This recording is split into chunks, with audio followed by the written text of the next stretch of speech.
welcome. You guys were wrong. It's not yellow. It's not gray. It's army green or whatever kind of retired green this is. I don't think they use this anymore. I think they've been using the desert shade for a while, but welcome in. Not Kermit the Frog green. No. This is some sort of army green. I love this color. I shall forever be known as Candace green.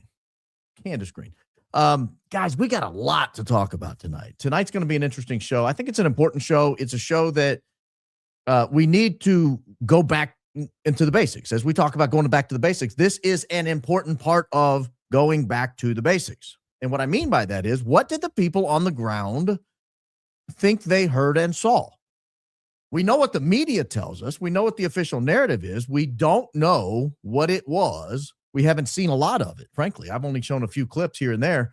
We don't know a ton about what the people on the ground told us they heard and saw. So we have a litany of witnesses we'll hear from tonight. There's a common theme among the litany of witnesses, and we'll draw some conclusions based on that common theme. But welcome in. On your way in, doop, click that like button or push your finger on your screen or your remote control on your television, since 41% of you last night watched on television. That's an insanely high number. I'm not sure I want to know what I look like in 72-inch plasma or LCD or whatever you guys are watching on. But nevertheless, I do know Candace had a bit of an issue at the start of her program for whatever reason. And I don't think those things are necessarily weird or I don't think they're out of the blue. I don't think they're coincidental. So I'm curious if we'll have any issues. Last night, people were saying there were some sound issues right out of the gate. So maybe we'll get through without any technical difficulties. Maybe we'll get through and everything will be absolutely crystal clear. Good evening, grumblers over there on the left-hand side of the desk. Good evening. And good evening, everyone else. If you missed the show, we upload to Spotify the next morning, usually by 8 or 9 a.m. So if you missed the show, feel free to pick it up there. It's a cool medium. I've noticed more and more Spotify listens as time goes on. There used to be just a few hundred. Now there's several thousand. Sometimes it gets upwards of 20 or 25,000 Spotify listens. So obviously people are discovering the program over there. So if you're listening on Spotify, also good morning, good afternoon, or good evening to you. We got a lot to talk about. Tonight's open's pretty fun. It's something I've hinted at before. I've talked about it a few times. It's going to be a continuation of our Patsy series. We've talked about how people become Patsies. I actually had an interesting text conversation just moments ago with a friend about sometimes how people become Patsies. And tonight's open sort of leans into that, continues that series a little bit. And then we will do a brief bit of political news, just because there's some breaking news that I think is tied together, and I'd like to show you how I tie the news together. And then we will get into the topic of the evening, which is who saw what and who heard what, most importantly. So without further delay, ladies and gentlemen, I will launch into what I think is a really fun opening. I know most of you have heard this story. Most of you probably haven't heard all the details. And when you do hear all the details, I think it'll shock you. It certainly shocked me as I started digging into it. I learned things today, putting the finishing touches on this open, I didn't know. So there's even more detail to this than most people realize. But here we go. If you are indeed ready, buckle your safety harness, grab a hold of your seat. We're going to get going. Here is your opening statement. Actually, let me get a swiggle off my tea first. Ooh, that water was boiling about 4 minutes ago. All right, here we go. In the spring of 2020, as the COVID-19 pandemic gripped the United States, Michigan Governor Gretchen Whitmer implemented strict lockdown measures allegedly aimed at curbing the spread of the virus. These measures included stay-at-home orders, business closures, mask mandates. Unsurprisingly, telling Americans they must shutter their businesses and lock themselves in their own homes sparked a fair bit of widespread controversy. Some viewed these measures as necessary steps to preserve public health. Others saw them for what they were: tyrannical overreach, destruction of constitutional rights, infringement on personal freedoms, and more. Anti-government sentiment boiled over.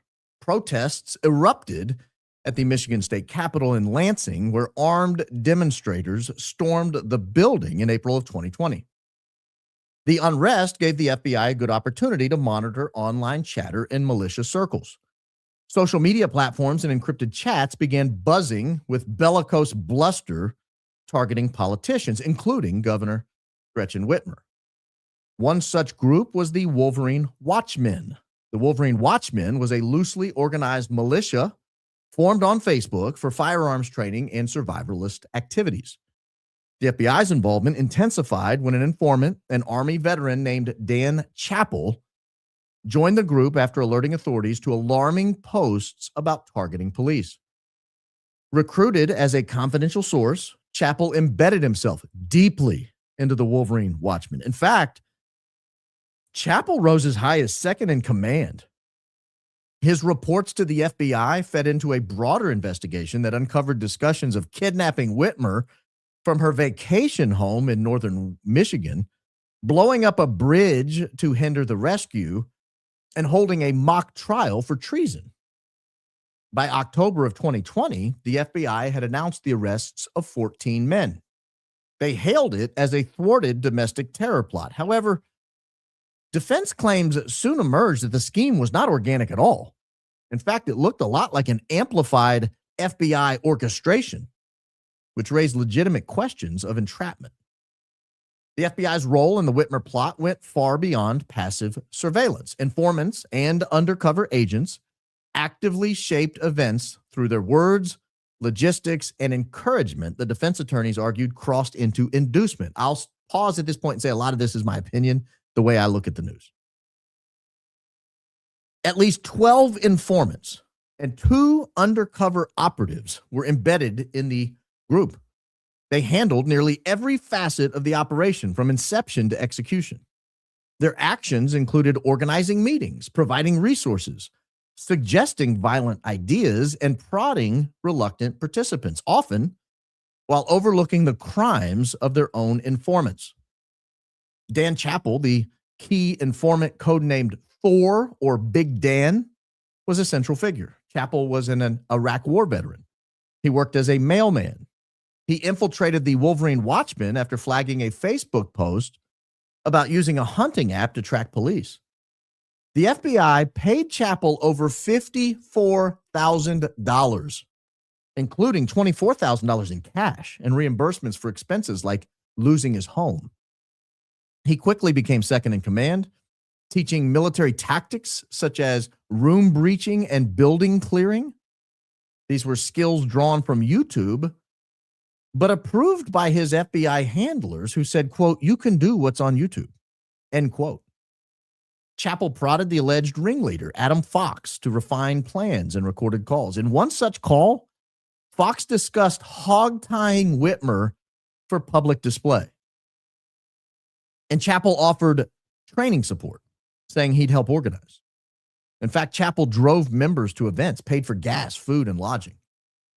FBI special agents Jason Chambers and Henrik Impola served as Chappell's FBI handlers. They explicitly directed his efforts.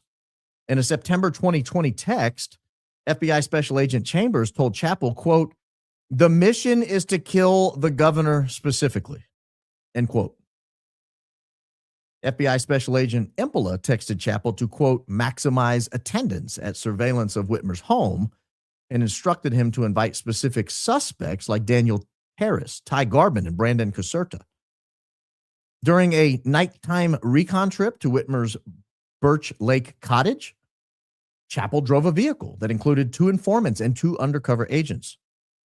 They ensured the group proceeded despite mishaps like getting the wrong address from the FBI. At the direction of the FBI, Chappell allegedly encouraged the unwitting leader Fox to draft a manifesto outlining the plot. What good is a crime without a manifesto? Chappell also recruited others and provided snacks and transportation to keep momentum. When group members hesitated, such as Caleb Franks saying kidnapping was not cool, Chappell became insistent and persistent and drew them back in. Another informant working with the team was Stephen Robeson. Robeson had a lengthy criminal record that included fraud, theft, and a no-context plea to sex with a youth. His role was to amplify the plot's scope. The FBI paid Robeson nearly $20,000. Robeson organized key gatherings and funded them through fake charity scams the FBI ignored. He created a private Facebook group called Michigan Patriot 3%ers, announced Fox as a commanding officer, and urged violent planning against officials. Robeson invited Barry Croft to a meeting in Dublin, Ohio, where the kidnapping was first seriously floated. Robeson paid for hotels and food to boost turnout. He persistently called reluctant attendees like Jeremy Dieter and pestered them until they agreed to go along with the plan. At one training meeting, Robeson demonstrated tactics and discussed manufacturing weapons. During another meeting, he approved an undercover agent's pipe bomb video, exclaiming, "Oh yeah." Robeson also handled illegal firearms. He acquired and resold a .50 caliber sniper rifle, but because he was a felon, it was illegal for him to have possession of any firearm. The FBI overlooked these felonies to maintain his utility. He invited another member to help conduct surveillance and instructed FBI informant Chappell to destroy footage captured in an effort to avoid exposure. Undercover agents further escalated by posing as enablers. Timothy Bates, a.k.a. Red, was an explosives expert. Red introduced the idea of blowing up the Elk River Bridge near Whitmer's home and actually went as far as offering quantities of the explosive compound C4, quoting prices like $1,600, maybe $1,000. He showed videos of bombs destroying vehicles, led close-quarter combat training at a September event. Red had previously encouraged violence in Colorado by offering a $500 hitman. Another agent, known only as Mark, rode in a surveillance vehicle and offered to manufacture weapons. Agents hid recording devices in things like key fobs to capture conversations, while informants coordinated acts like field training exercises. FBI agents like Chambers and Impola set rules allowing deception and ignored armed plans, such as a potential grenade at a Capitol protest. After his arrest and during a 5-hour interrogation, agents coerced the FBI informant Robeson into silence, saying, quote, "A saying we have in my office is, we don't let facts get in the way of a good story, right? And also, we now have the power, right? We now know we have leverage," end quote. They had Robeson sign an NDA and used his crimes against him as leverage to prevent testimony that could expose the FBI's entrapment. Jeremy Plunk, another informant, co-administered the Facebook group and handled an illegal rifle. These interventions, the funding, the organizing, the suggesting of tactics, the pressuring participants, they transformed loose talk into actionable steps. Informants turned big talkers into conspirators by providing opportunities and applying excessive pressure. Defense attorneys argued that no viable plot actually existed at all without the insistence of FBI agents and informants. The Whitmer kidnapping plot trials unfolded over multiple years. To put it mildly, they yielded mixed results. Juries appeared skeptical towards the government's case amid entrapment allegations. Of the 14 people who were charged, 9 were convicted or entered a guilty plea, and 5 were acquitted. Federal trials began in March of 2022. Adam Fox and Barry Croft Jr. both were portrayed as ringleaders, and both faced conspiracy to kidnap and use weapons of mass destruction. Their first trial ended in a hung jury, with 2 co-defendants outright acquitted, as jurors doubted predisposition beyond government inducement. Ty Garbin and Caleb Franks pleaded guilty earlier, receiving reduced sentences. Garbin cooperated and received 2.5 years. Franks cooperated and received 4 after agreeing to testify against the others. In the retrial, Fox and Croft were convicted on all counts. Fox received 16 years in prison. Croft received 19 years and 7 months. In that trial, judges explicitly rejected entrapment as a matter of law. They cited pre-existing violent rhetoric, like Fox's calls for brute force and Croft's prior advocacy for violence. State trials followed. In Jackson, Pete Musico, Joseph Morrison, and Paul Ballar were convicted of aiding terrorism and gang membership and were sentenced to ranges of 7 to 20 years. Sean Fix and Brian Higgins pleaded guilty and received probation with short terms of incarceration. The final trial acquitted Eric Molitor and twin brothers Michael and William Knoll of material support for terrorism and firearm charges.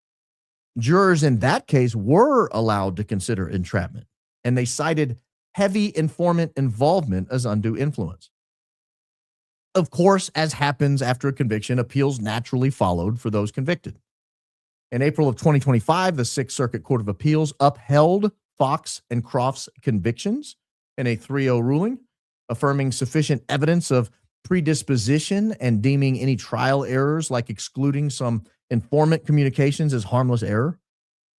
The panel noted jury exposure to a host of video and audio recordings showing defendants' active participation without reluctance. The outcomes fueled debate on FBI tactics in domestic extremism cases. Acquittals and the initial hung jury are clear evidence of public distrust when they are allowed to consider entrapment as a factor. This is further amplified by revelations like the leaked Roberson interrogation tape showing agents prioritizing their desire to preserve their preferred narrative over allowing an investigation where all of the facts are available for review. The legacy of the Gretchen Whitmer kidnapping plot is, in my opinion, quite clear. Rather than investigating a potential crime, the government took active steps to facilitate it. This isn't what the average person wants the FBI doing. It puts people's lives in jeopardy and erodes faith in law enforcement. It breeds distrust. In short, it isn't right. While prosecutors hailed the convictions they managed to procure as victories against real dangers, when you consider the split verdicts, the hung juries, and the low conviction rates of around 50% of those charged, it underscores the fine line between crime prevention and crime provocation. And that is, ladies and gentlemen, that is your opening statement. Now, why am I talking patsies? Because I think we've got a case of a patsy. And a lot of times people don't understand how patsies come to be. I know that because I get comment after comment after comment, emails. I get I don't know, I get a lot of feedback that people say, I don't understand how Tyler Robinson would end up being a patsy. I don't understand what role he would play. I don't understand how it comes to be. Well, this is how. You say a few stupid things online, and all of a sudden there are people prodding you and poking you and pushing you along. That's how. That is how you become a patsy. That, or you've committed some illegality and they've got you by the hook and they just encourage you. We'll get to some of those later. But that is your opening statement. All right. So I got to get to a couple pieces of news here real quick, because I think I have evidence the war in Iran is going poorly. And here is that evidence. Trump says the Iran war will end very soon. This originally was supposed to last a few days. Then we were told a month or so. And now we're told it's going to end very soon. I think that's probably evidence it's not going nearly as well as we've been told. Oil shot up high. A lot of our allies have been attacked. And this is the key kicker here. Trump speaking to Russian leader Vladimir Putin about the war. So if it began on February 28th, we're on what, day 9 or 10 of the war? So hopefully it's a short deal. I don't have a ton on it. I just wanted to say that. Here's another reason I think it's going to end quickly. I saw this headline. I thought, aha, now I see what's happening. Now I see what's happening. It's backfiring. It's backfiring. Bright red Texas. We're at risk of having a Democrat senator come out of bright red Texas. Tallarico holds a small lead over Carnan and Paxton in the U.S. Senate race. And if you scroll down here, they have a nice little thing. Check out these favorable unfavorables. Republicans are getting murdered right now. Cornyn and Paxton's favorable numbers are 25 and 30. That's on par with that's lower than most politicians you've ever heard of. Their unfavorable rates are 54 and 53. That's more than half of Texan voters. That means fully 1 out of 4 people have an unfavorable opinion more than have a favorable opinion of Paxton, and Cornyn is about the same. It's really, really not doing well. The Democrat is polling pretty favorably. Obviously, he hadn't been battle tested yet. They'll throw some hits at him and drop that number down. His unfavorable will rise a little bit, but that's a bad deal. And if you go down here and look, he's actually beating both of the Republicans head to head right now. Tallarico, the Democrat, 44, Cornyn, the Republican, 43. If you switch to the other way, Tallarico, 47, Paxton, 45.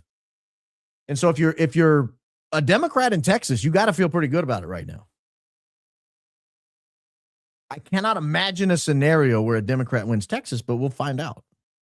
And if it happens, that does not bode well for the rest of the country. If you can't hold Texas, you're in bad shape. So that is the way I'm looking at the global news situation right now. The war in Iran, obviously not nearly as popular as we're led to believe, not going nearly as well as we're led to believe. So much so that it's weighing down on races down the ballot, and it's at risk of absolutely decimating Republicans in the election. I saw someone say, don't believe polls. I believe polls. Why? Because they're almost always right. They're almost always right. Now, a poll months before an election may not be right. It's only March. The election's in November. The poll 9 months out may not be right, but I do believe it's an accurate snapshot of today. In fact, I've done a lot of polling. I've read a lot of polling. I've reviewed a lot of polling in 25 years of following politics. They might be off a couple of points, but they're not off 10, usually. They're not off 10, 15, 20. They're usually pretty good. They're usually pretty close. So, they don't call everybody. That's not the nature of statistical polling. But anyway, all right. I have one leftover question I've had to answer, and we finally found an answer. And then we'll get into the bulk of the content for tonight. There's one leftover question that's been bugging me, and it's been staring me right in the face. And I had this video last week, and it's been right there the whole time. And we found it. The question that I could not find the answer to is, why was Erika Kirk being interviewed? What was the nature of the interview for Erika Kirk? What is it that Charlie saw in her? What was it Tyler Boyer saw in her? What was it that they were going to have her do? She said she was getting a job at TPUSA. Why did he invite her to dinner? Why did he invite her to talk about it? What was the job? We now have an answer. She's given us the answer in a poll, in a Q&A, in an interview. And I didn't know the answer. But now I do. And now you're going to know it as well here, because I'm going to play this clip for you, and it just outlines it perfectly. We watched a little bit of this last week, and she may have given the answer and we didn't catch it. But here is what Erika Kirk was asked to do for TPUSA. This was the guise of the interview that Charlie was going to interview her. You know, he went to New York. He said, let's meet at Bob's Burgers. She'd never been to Bob's Burgers. I don't know why she makes such a big point about that, but she'd never been to Bob's Burgers. But we now know what the position was, and I will let her explain it here. Our family friend was like, you need to meet the owner, blah, blah, blah. And he turns around and was like, oh, hi. You're the guy from the ticket line? Oh, it was so coy that I was like, oh, nice to meet you. Like, I have to get back to New York, so I'll see you again soon, I think. And so he had discussed, the mutual family friend worked for Charlie, and they were trying to get me to do like a faith component within Turning Point USA. A faith component within Turning Point USA. I never knew why they were asking her to do it. I didn't know if they wanted her to be a secretary, if they wanted her to lead a division, if they wanted her to go into marketing, if they wanted her to model for pictures. I had no idea what they wanted her to do. I had no idea whatsoever. But apparently this idea of TPUSA faith that didn't come around until 2020, I guess. 2020-ish. Apparently the the TPUSA faith component was something that had been in the works for years. And I had no idea. So that's it. I saw someone say balance the audio. Is it too loud is it me that's loud, or is it her that's loud, or I don't know. But that's it. That's all I wanted to play from that. We're making good time. We're making good time. But apparently there was a TPUSA faith component in the works. And I had no idea. That was something on their agenda back in 2018. Because he went to interview her in, what they say, September of 2018, August, September, October of 2018. They didn't launch TPUSA Faith till 2020, but apparently, at least I know we can't take her at her word, but whatever. Apparently, there was a TPUSA Faith component even that early on. Okay, now I want to jump into the content tonight. I want to jump into the main meat of what I want to talk about, but I want to set it up this way.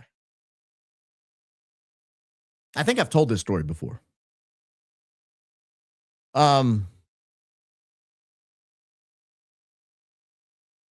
A single eyewitness might not be a very good eyewitness. You know, you don't know what they saw. You don't know where they were positioned. You don't know how good their eyesight is, how good their hearing is. Are they mentally stable? But by the time you start triangulating an eyewitness, you get 2, 3, 4 people, and they kind of tell you they saw the same thing. Oh, yeah, the light was red when he went through the intersection. Oh, okay. Well, a single eyewitness tells you that. You're like, yeah, maybe the light was red. Maybe the light wasn't red. But if you get 3 people telling you the light's red, you're like, the light might have been red. You get 10 people telling you the light's red. You're like, that's pretty compelling evidence that the light was red. You get 20, 25 or more people telling you the light was red. You think the light was probably red. Like, I think it's pretty definitive at this point. But what if all of them are telling you the light was red, and then the news media comes along and tells you the light was green? You hear it on Fox News. You hear it on CNN. You hear it on ABC. You hear it on News Nation, Newsmax. Everybody's telling you the light is green. In fact, you hear it so often, you believe the light is green because you watch the news, you pay attention. Everybody on social media is echoing that the light was green. And you think, yeah, the light must have been green. And then you never go back and listen to what the eyewitnesses had to say. You never go back and you never say, well, wait a minute. There were 10 people at the scene who said the light was red. Why is the news so insistent the light was green? Does that make sense? Well, we dug and dug and dug. I showed a few clips the other night of people saying what they heard. I wondered how many more there were. We just spent a little bit of time, a few hours, and dug and dug and dug, and were able to find out what witnesses were saying at the scene. What is it they heard? It's important. It's important. We're going to hear from a guy named Henry Dells.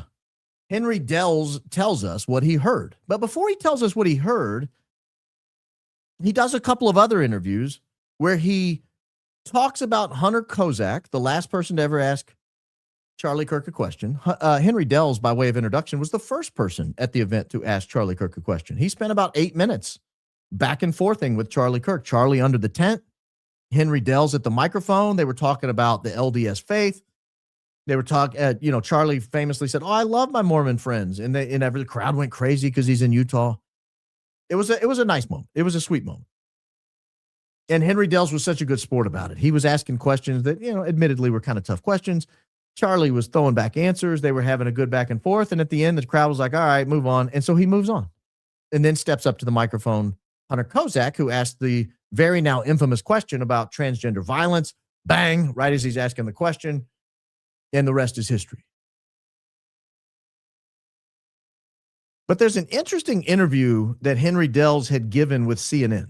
And I want to play a clip of it because he talks very specifically about the question Hunter Kozak posed to Charlie Kirk and conversations he had had with Hunter Kozak before Hunter Kozak asked the question. Now, we covered last week, I think it was Wednesday and Thursday last week, part 1 and 2 with Hunter Kozak. We covered about how Hunter Kozak's question was pre-approved. You didn't watch that, go back and watch. There's a part 1 and a part 2 on Hunter Kozak, but we talk about how the question was pre-approved. But let's get Henry Dells' take on the question, what he was under, what was his impression was going to be asked, because it's an interesting dynamic when you consider what it is he was told. Now, I can't make this any louder. This is as loud as it possibly will go. I can't help it that it doesn't transmit nearly as loudly. So I'll back up a little bit and start getting softer so that it won't be quite as shocking. Question. It was a man before the event started. What can you tell us about that conversation when you were talking about your questions, the chance that you both had to ask one?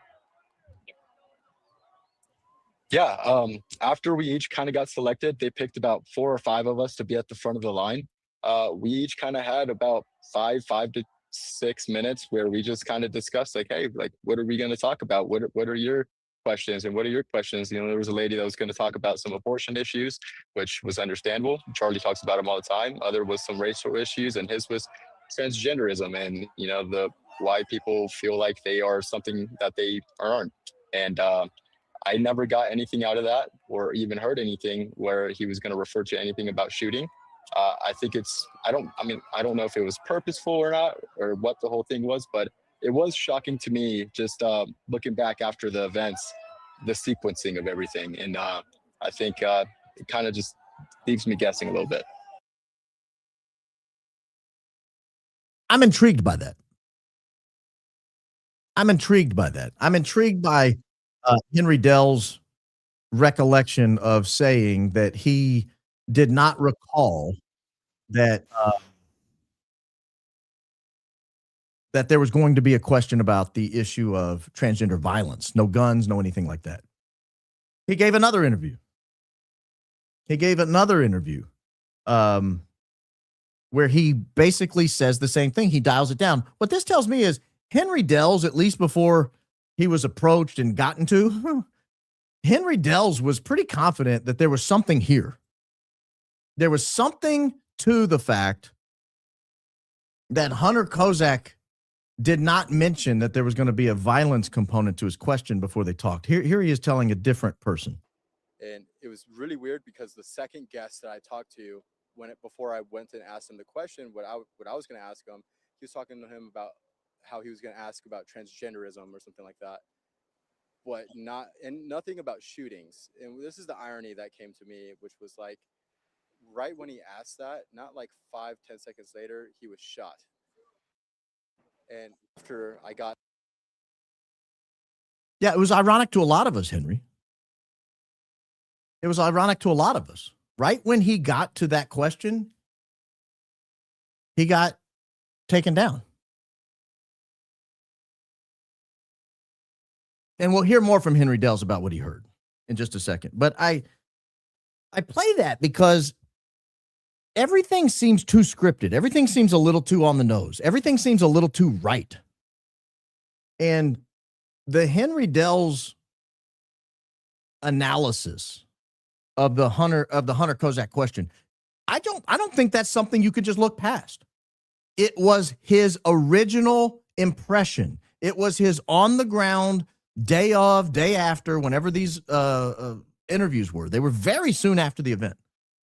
This wasn't 2 weeks, 4 weeks of him listening to the news. This wasn't him giving interviews to all these people and getting feedback. It wasn't him hearing from all the people he met up with about this. And we'll show another interview in just a second, or actually a couple more interviews he did.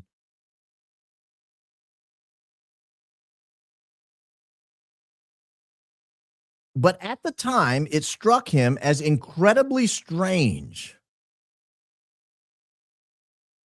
that he being Hunter Kozak, asks the question about transgender gun violence at the moment he's taken down. And we later learn by a guy who lives with an alleged transgender person.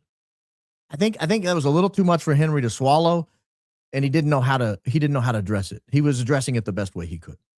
Now, I want to go to an interview that Henry Dell's did with one of our favorite YouTubers who's done more to break news and support Candace Owens. He's done more to hold the Fed slop narrative accountable than probably any other YouTuber out there, and entirely by mistake. This is noted government contractor Gary. And we'll show you his interview here. This is interesting. If you watch the beginning of it, Gary walks up and is like, yeah, just happened to run into Henry Dell's. Right. Henry's just wandering around UVU long after the Charlie Kirk event in a suit. I got it. Yeah. I'm sure you just happen to run into each other. But I want you to listen to what Henry Dells says he heard. Listen here to what Henry Dells says he heard, because this becomes an important component that we need to begin diving into. Again, not what the news told us they heard. They weren't there. Not what Erika Kirk told us happened. She wasn't there. Not what Jesse Waters says happened. He wasn't there. Not what Tyler Boyer said happened. Not what Andrew Colvin happened. Apparently, none of those people were there.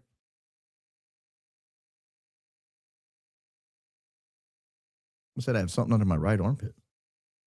I don't think I do. Anyway, I want you to listen to what he said he heard. And to be honest, it sounded like what a lot of people have been saying. It sounded like a firecracker. I didn't think it sounded like a hunting rifle, to be honest, just because I was raised from East Texas, hunted a lot. It sounded like some type of tactical, whatever AR or something. Sound like an AR, like a crack. Okay. But that's just my opinion. When I think of a hunting rifle, I think of a hunting rifle boom, not a crack. You know what I mean? He heard a firecracker or a lighter caliber weapon. Okay. Duly noted. If he was the only one who said that, I wouldn't be making a big deal out of it. Here is what Gary. Oh, put captions on when possible. All right. Duly noted. Duly noted. Here is a second interview. Uh-oh. I got to back that up a little bit. I didn't realize it was going to start playing as soon as I pulled it up. So here is a second interview. A second interview Henry Dells did with our favorite government contractor. Here's a second. Let me see if I can put captions on. Can I put the captions on? Oh, yeah. Here we go. This is going to be great. For a paper that they were going to publish. And that's when we heard the shot go off. And at first, it, like I told you, kind of like in the interview at the campus, it didn't sound like what the audio makes it clearly sound like. You keep, like, when you listen to the audio, it's like, how does someone mistake that for a firecracker? No, in person, it sounded like a firecracker. Like, because you can even look at the crowd, and at first they're confused. They didn't, think that it was a gunshot that went off. Yeah. It didn't resonate with them until they saw Charlie. And then everyone really started getting down or running out of the way. So this is an interesting interview to me for a couple of reasons. One is this is his second interview with noted Gary. But he goes back and he says, again, it sounded like a firecracker. It didn't sound like it does on the audio. It didn't sound like it does on the audio.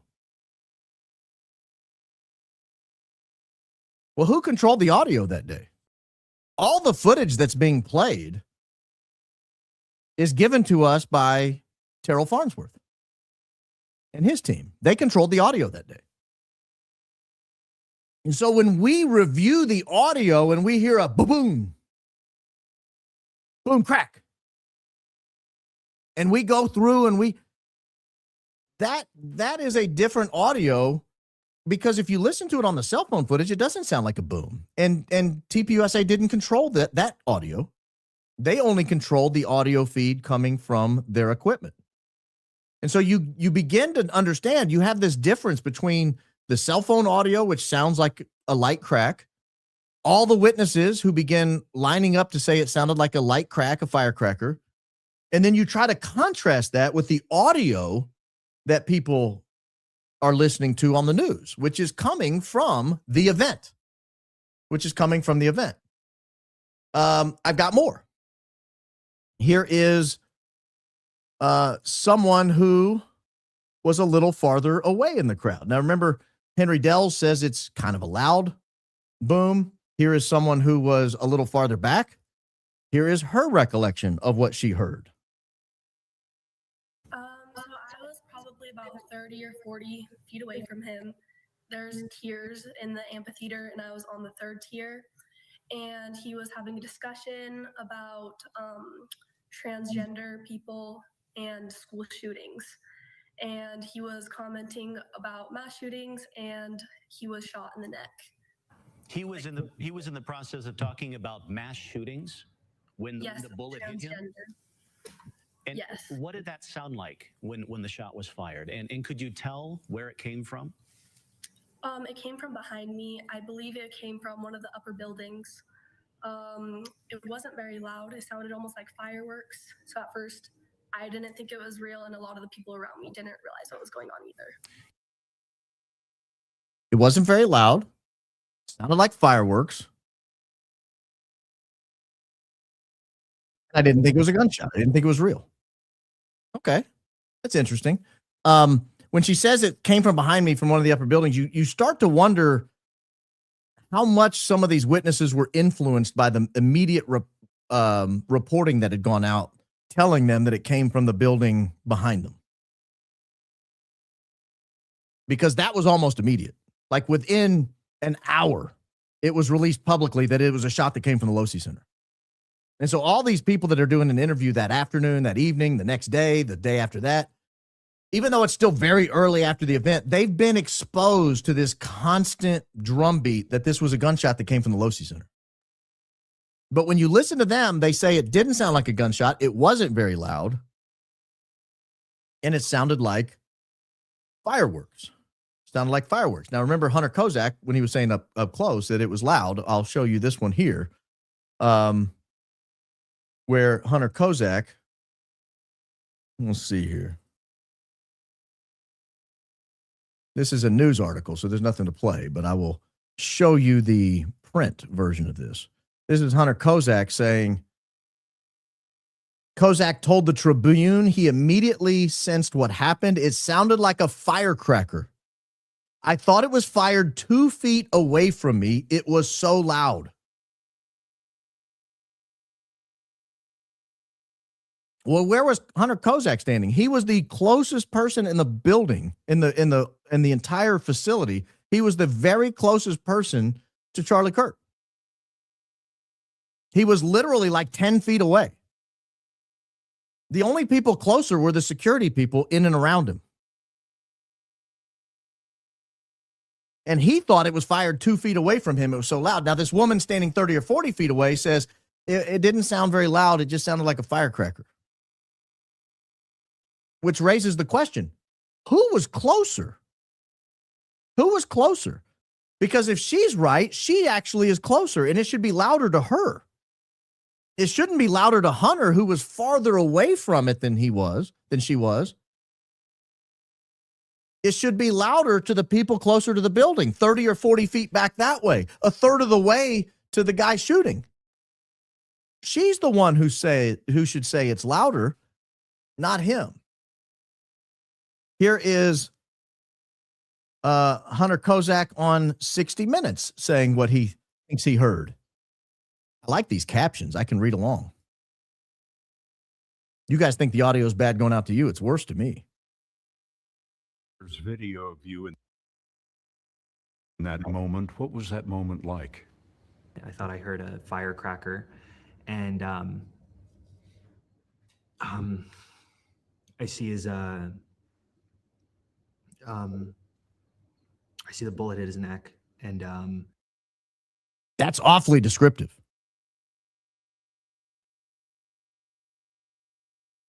I thought I heard a firecracker. I saw it hit his neck. That's awfully descriptive. But again, more people there saying they thought they heard a firecracker. Now, this is what's interesting to me, because we talk about Hunter Kozak saying it was super loud. We talk about the people farther away from Hunter Kozak saying that it wasn't very loud.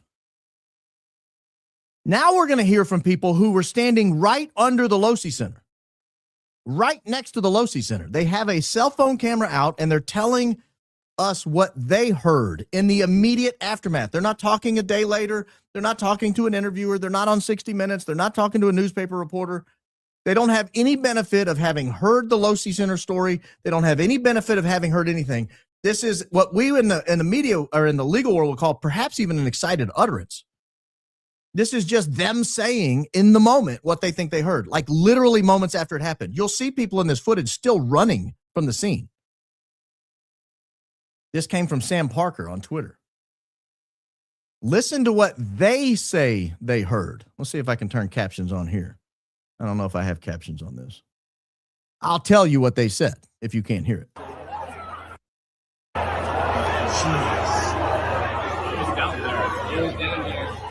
Right there, he said, geez, it was down there. He says, it was down there. The shot came from down there? And then woman says, the shot came from down there? And he says, yeah, it came from down there. Now, these people are standing right near the Losi Center on a balcony of the Sorensen Center, like literally a few, not too many feet away. In the immediate aftermath, their understanding of what happened was it came from down there. The shot came from down there. I'll play it again so you can hear it all the way through if the sound's going out. And I'll stop stopping it so you can hear it all the way through.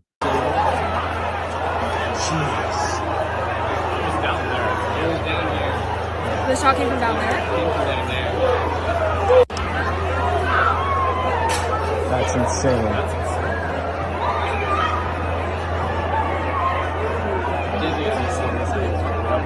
I deleted it. So if you were able to hear it, this is live on the scene, literally moments later, eyewitness testimony of what they heard and where they thought it came from. And they're standing in front of the Losi Center. If a shot came from directly over their shoulder, I think they would be the best people in the position to tell you where it came from.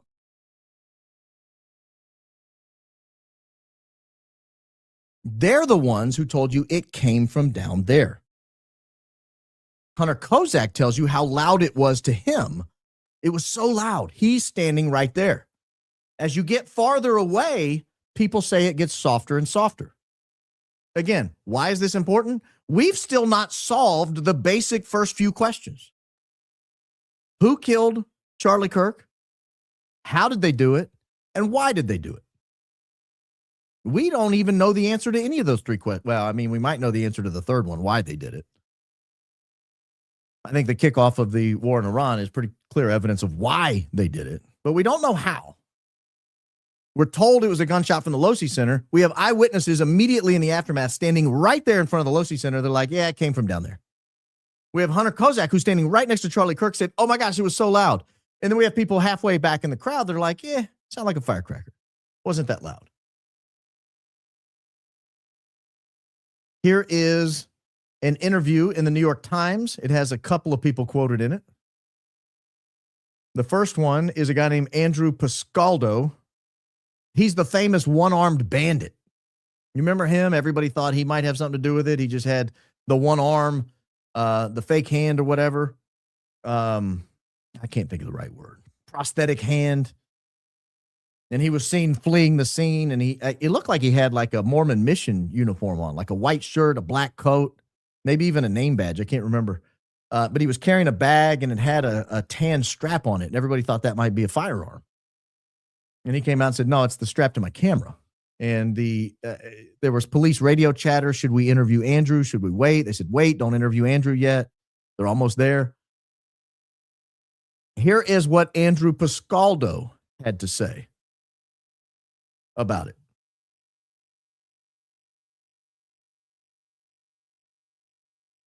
It was surprising. No one really got down until the people in the front of the stage did. I don't need your pop-up ad.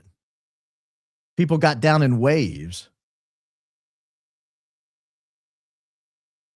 There we go. Shot sounded like a firecracker. Here we go.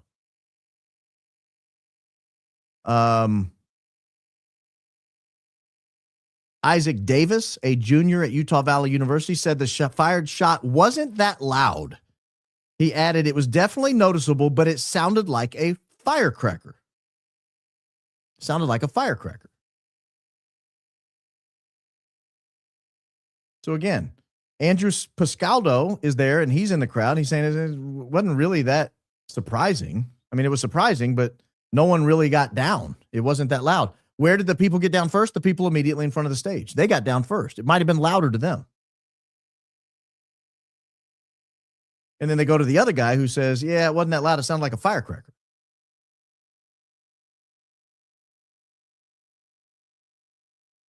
Now we have a professor from UVU, a guy named Mark Anderson. Here is what Mark Anderson had to say.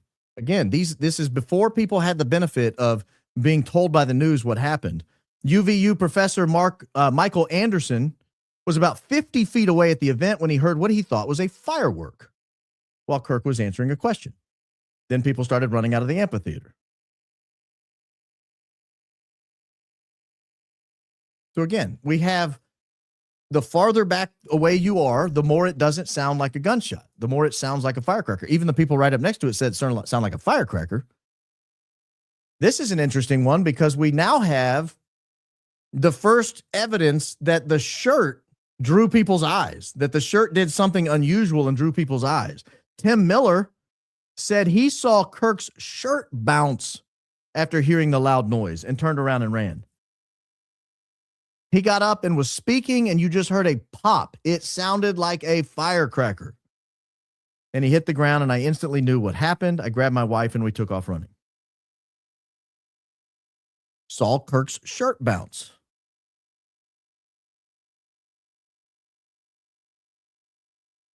I'll add there's an interesting component to the timing in that if he heard the shirt bounce after the noise, then the noise would have to be closer to Charlie, because if it was a rifle round, you would hear the sound after the bullet makes contact. The bullet will arrive because it's going faster than the speed of sound. The bullet will arrive before you hear the sound.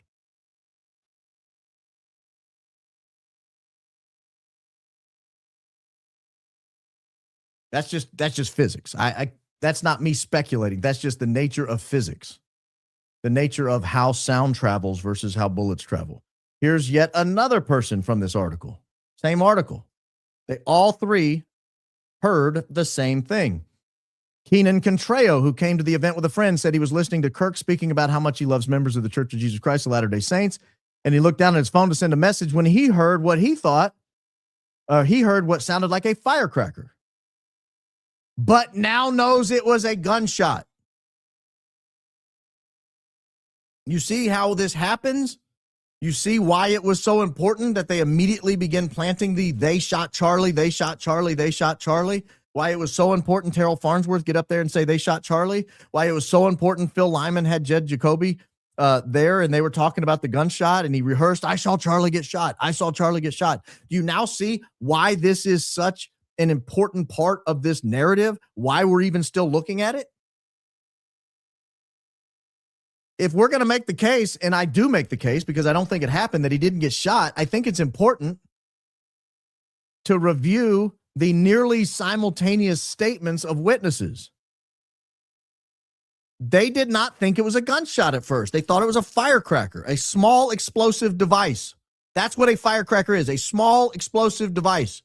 We've all heard firecrackers. A lot of us have heard gunshots. They are distinctly different sounds. They are distinctly different sounds. A small explosion, if a small explosion went off under a shirt, which I do believe happened, but a small explosion is going to sound fundamentally different from a high-powered rifle. And everybody that we're talking to here seems to have heard the same thing.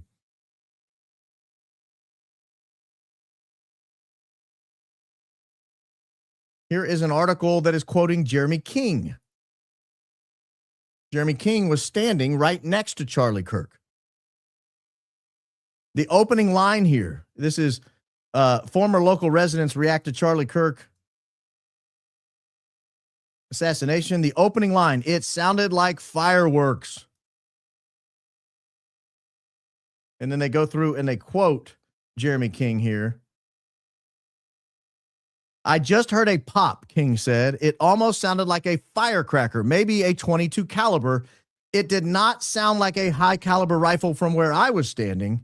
And then he goes on to speculate, again, because the news has told him it was a high caliber rifle, probably because it was 200 yards away. Well, it wasn't 200 yards away.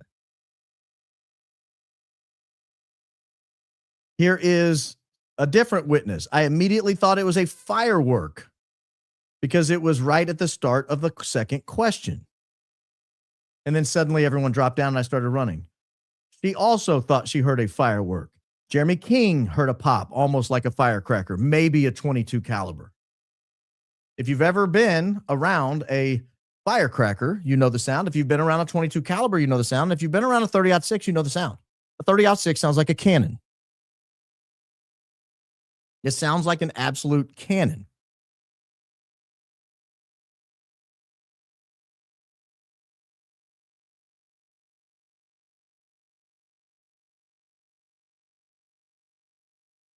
Here is a witness. Here are two additional witnesses.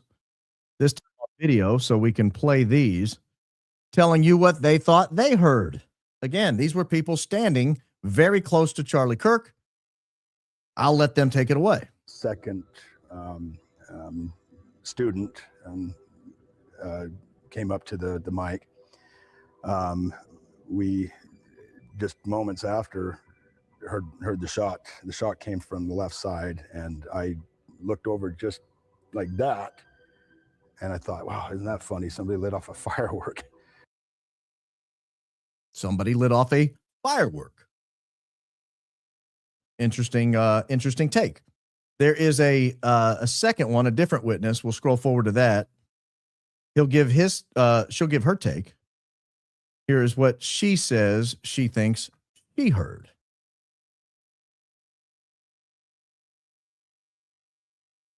Then what do you remember about the next few moments? I looked to my left and like he said, like he thought it was a firework. I mean, like my family just said we were waiting for like confetti to pop out. Perhaps a confetti firework.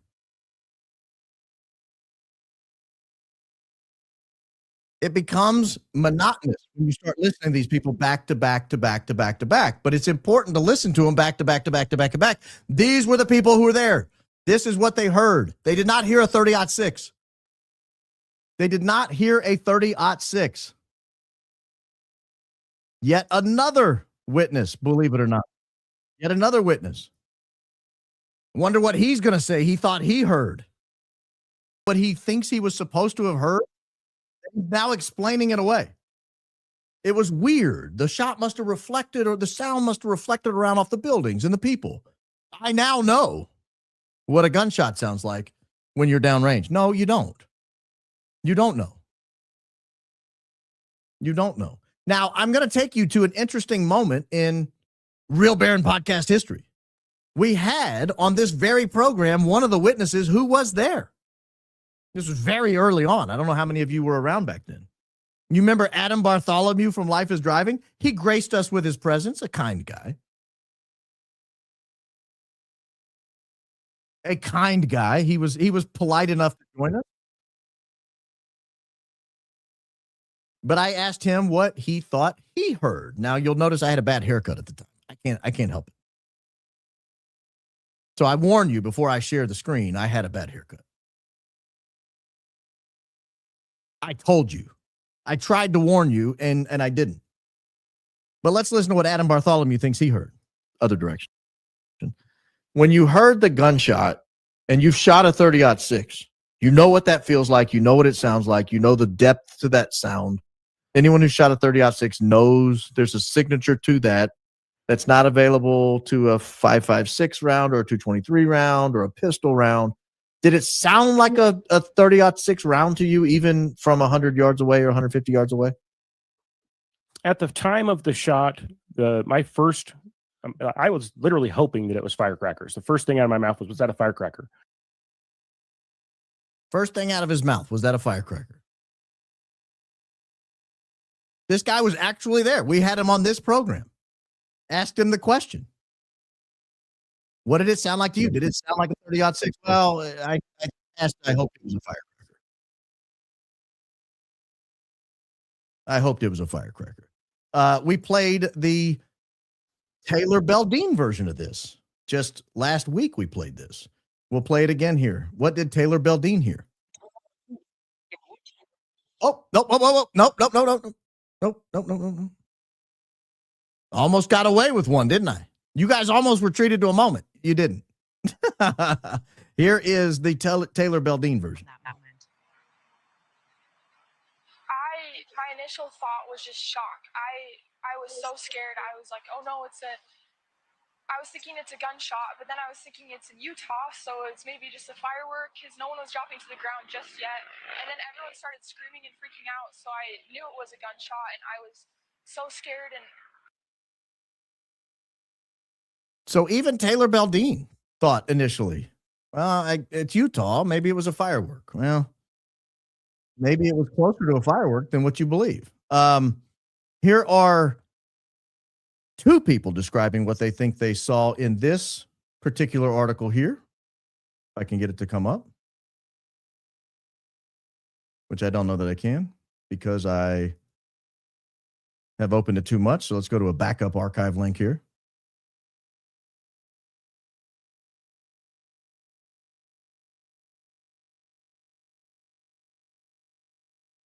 Here is this guy's take. I'll make this smaller so his words are bigger. Those outside barely had time to think, they told me. Mark Ellison, a married student who'd brought his wife and one-year-old son to hear Kirk speak. At first, I thought it was firecrackers. Then I saw people running, realized he'd been shot, grabbed my son, and ran. So that's the first person there.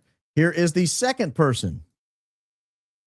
When the shot rang out, I heard everyone get down. I got up a little bit higher and was like, was that a firecracker? Then saw Kirk slump in his seat. His eyes were shut. His body was limp. So both of the people quoted in this article thought they heard a firecracker. I'm telling you guys, I could do this all day. I could do this all day. This is how many people at the scene said they thought they heard a firework, a firecracker. Here's yet another take. Talking for a little bit, and then we heard a loud noise. And at first, I didn't think it was a gunshot. I thought it might be like someone, I don't know, setting off like a firework or something. I don't know. At first, I didn't think it was a gunshot. I thought it was somebody setting off a firework, or I don't know.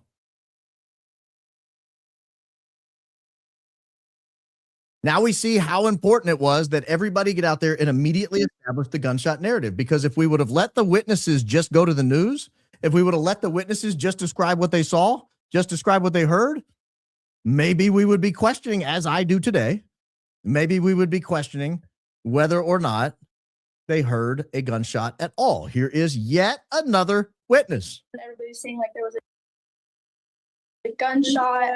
One girl said it sounded like a firecracker, and then another person came in and said there was blood rushing. So she's talking there after the gunshot. One girl came in and said she thought there was a firecracker. And then they saw the blood rushing. As if that's the only thing that could cause blood to rush is a gunshot. Here we have, this one's not going to have a,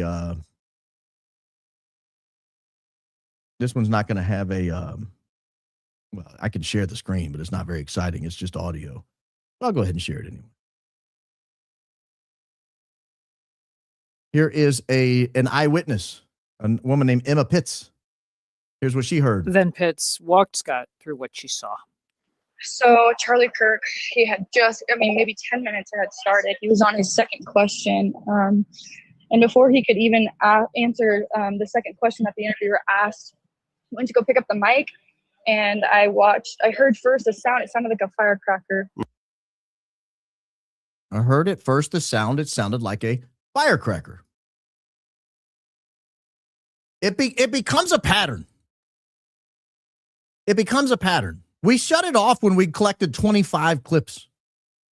We stopped at 25 clips of people saying firecracker. We're like, all right, we can't play 100. We've just got to play the 25. We've got to go with it. Here is an article, a news article from a witness.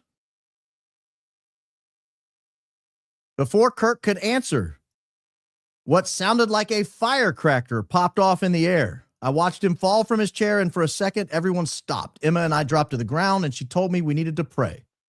She asked God to bless Charlie Kirk and protect us.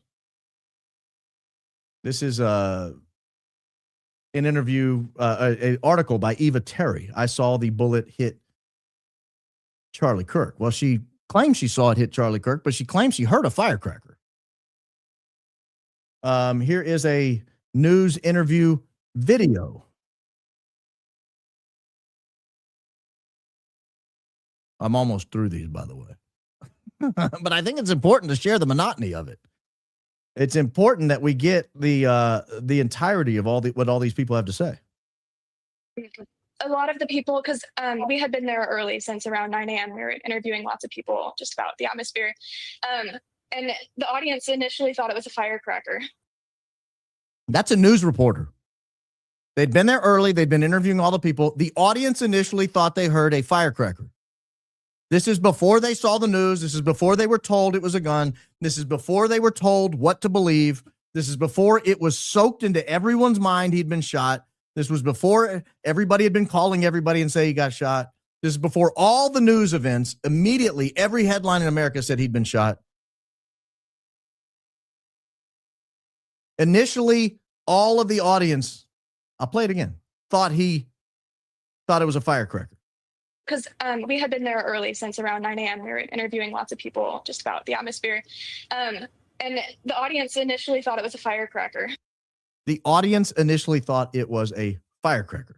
Not a person in the audience, not one or two people, the people she talked to. And she's a news reporter.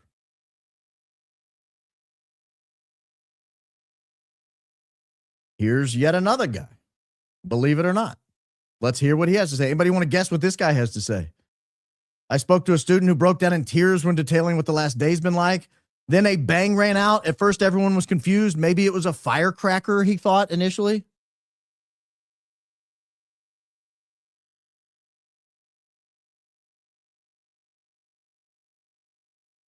Here's another witness. This is a CNN video. Yet another witness believes, well, you guys can probably guess what he heard. Two pops, and we ran, and a lot of people ran with us. When I was standing by the door kind of overseeing what was happening, some people were standing there still taking videos, so I went back out to look over the railing to see like maybe someone just did some firecrackers, something. Went over to look over the railing to think maybe someone did some firecrackers or something.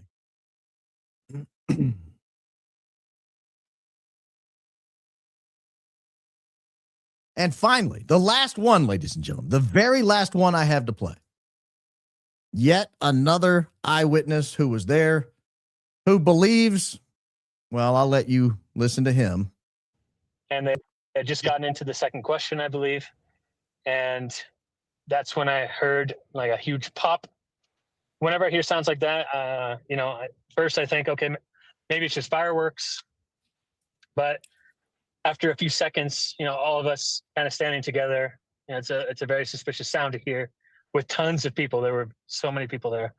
And there was, I guess, like a cement pillar or wall kind of right behind me. So as this suspicious sound has just gone off, I kind of put myself behind the wall. It was very, very good cover. He thought he heard a firecracker. Sees everybody running and obviously takes cover. As is natural. I'm not knocking any of these people for taking cover. In fact, we scanned every photo I could find of the event. I scanned every single photo I could find of the event. Do you want to guess how many people plugged their ears from this firecracker sound? You could you could take a guess. You don't need more than one hand. I'll tell you that. Again, from Sam Parker, I think he's captured all of them here. I think he's captured all of them. Only 3 people in the entire event thought to cover their ears. 2 of them are here on 60 Minutes. Jeb Jacobi and Hunter Kozak. Hunter Kozak in the middle here, he's the one who was asking the question, famously covered his ears and backed away in horror. Remarkably similar to a move he had done before the event that people said looked like he was practicing. Here's Jeb Jacobi sitting to Hunter Kozak's right on 60 Minutes. Here he is in the crowd covering his ears. Jeb Jacobi, by the way, the one who famously said in his what looked like a rehearsed speech to the camera girl who said 3, 2, 1, go. I saw Charlie Kirk get shot, and that was immediately released. And then the famous, the amazing, the great, the miraculous, Mikey McCoy. Ladies and gentlemen, Mikey McCoy, one of only 3 people we could find of all the photos covering their ears. One of them worked for TPUSA. The other 2 were on 60 Minutes. The other 2 immediately started planting the story that it was a gunshot. One of them asked the question that planted the story that it was a gunshot. Those are the only 3 people we could find covering their ears. Jeb Jacobi, Hunter Kozak, Mikey McCoy. All 3 became central players in this story. I find that suspicious. I find that incredibly suspicious. The whole crowd says they think they heard a firecracker, a firework. But those 3 cover their ears. Those 3 all played central roles in the event.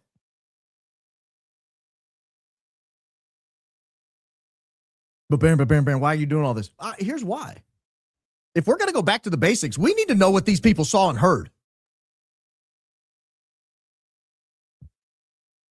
We need to know what they heard. If we're going to contend that something might have happened under Charlie's shirt, which it seems increasingly apparent that absolutely happened. You can see gas escaping out of Charlie's sleeve, gas escaping out of Charlie's neck hole. You can see his shirt moving in multiple different directions, a microphone being pulled all the way across from his shirt, a microphone clip. You can see something fly up in his shirt and hit him in the neck. These are not things that physics permit when you get shot in the neck by a bullet. It just doesn't happen.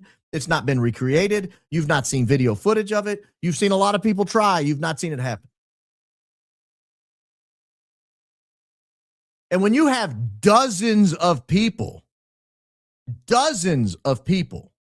going on the record in the immediate aftermath, minutes, sometimes seconds in some instances.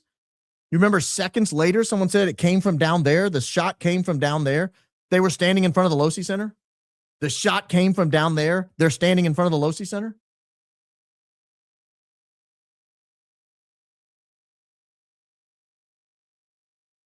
Everybody thinks they heard firecracker. Well, imagine a little microphone. How much noise can it make?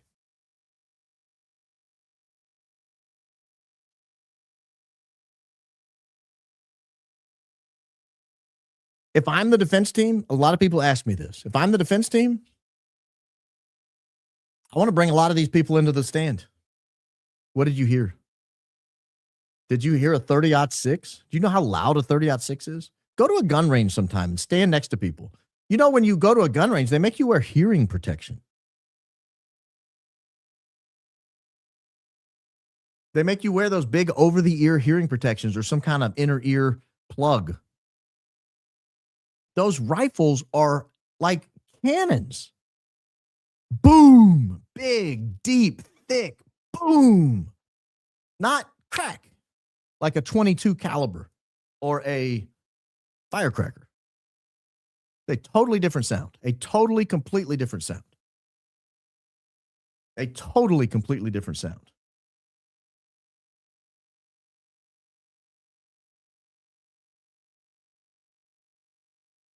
So if I'm the defense counsel, one of the things I want to establish was he wasn't shot at all.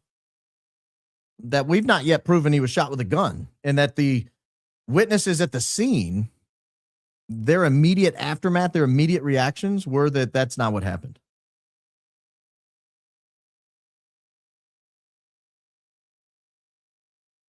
And that was one of the key components of establishing this early on, was sitting out a few key people like Hunter Kozak, like Jeb Jacobi, to immediately begin planting the narrative, to immediately begin planting the idea that Charlie Kirk was shot. Again, Terrell Farnsworth, 26 seconds after the Big Bang, was already recording himself saying Charlie Kirk was shot. They shot Charlie. They shot Charlie.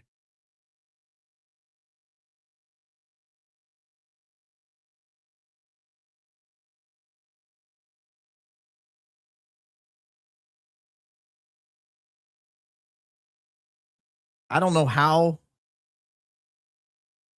you counter the billions of dollars worth of media that we've been inundated with that told us Charlie Kirk got shot. And it's a lot. I mean, you think about it, all the network news, all the cable news for days, maybe a week afterwards, every show was dedicated to the Charlie Kirk shooting. Every single one. And that's the way they turned it. The Charlie Kirk shooting. Charlie Kirk shot. Charlie Kirk shot dead at 31. Every single one. Remember the person who called Andrew Colvett? Andrew Colvett said, the lady who called him, he didn't say who she was, but the lady who called him, they shot Charlie. I was always told they is an anti-Semitic word, but that's neither here nor there. That's neither here nor there. Now, we have additional people describing the scene, but not, well, I don't know that I want to get into this right now. I'll do this another day. This is a second component of the, this is just going to take too long. This is going to be another 30 or 40 minutes here. And there is a litany of people talking about the security posture, because again, if you're going to say that somebody shot Charlie from an elevated position from a distance, you have to establish the reality that there was no security present to stop that kind of an attack. And so you get these people brought out in front of the media time and time again to point out there was no security.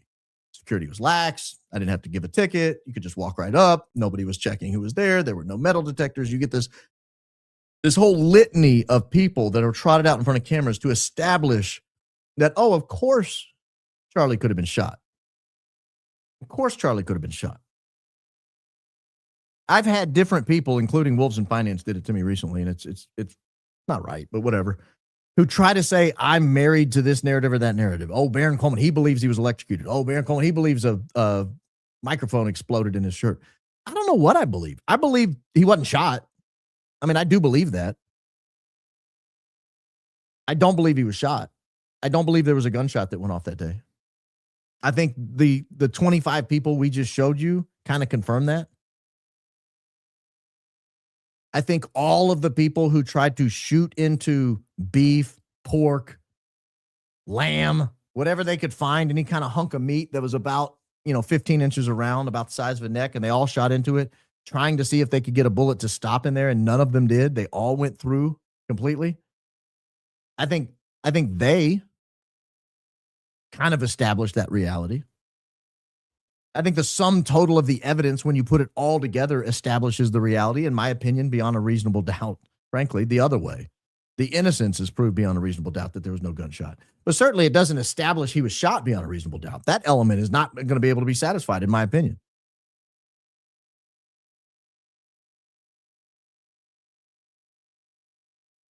But I think it's a fascinating early component. It must be reexamined, and if we're going to go back to the basics, as we claim we want to do here, we want to go back to the basics. We want to give a good, thorough look at everybody. We did 2 episodes on Hunter Kozak and the events surrounding him.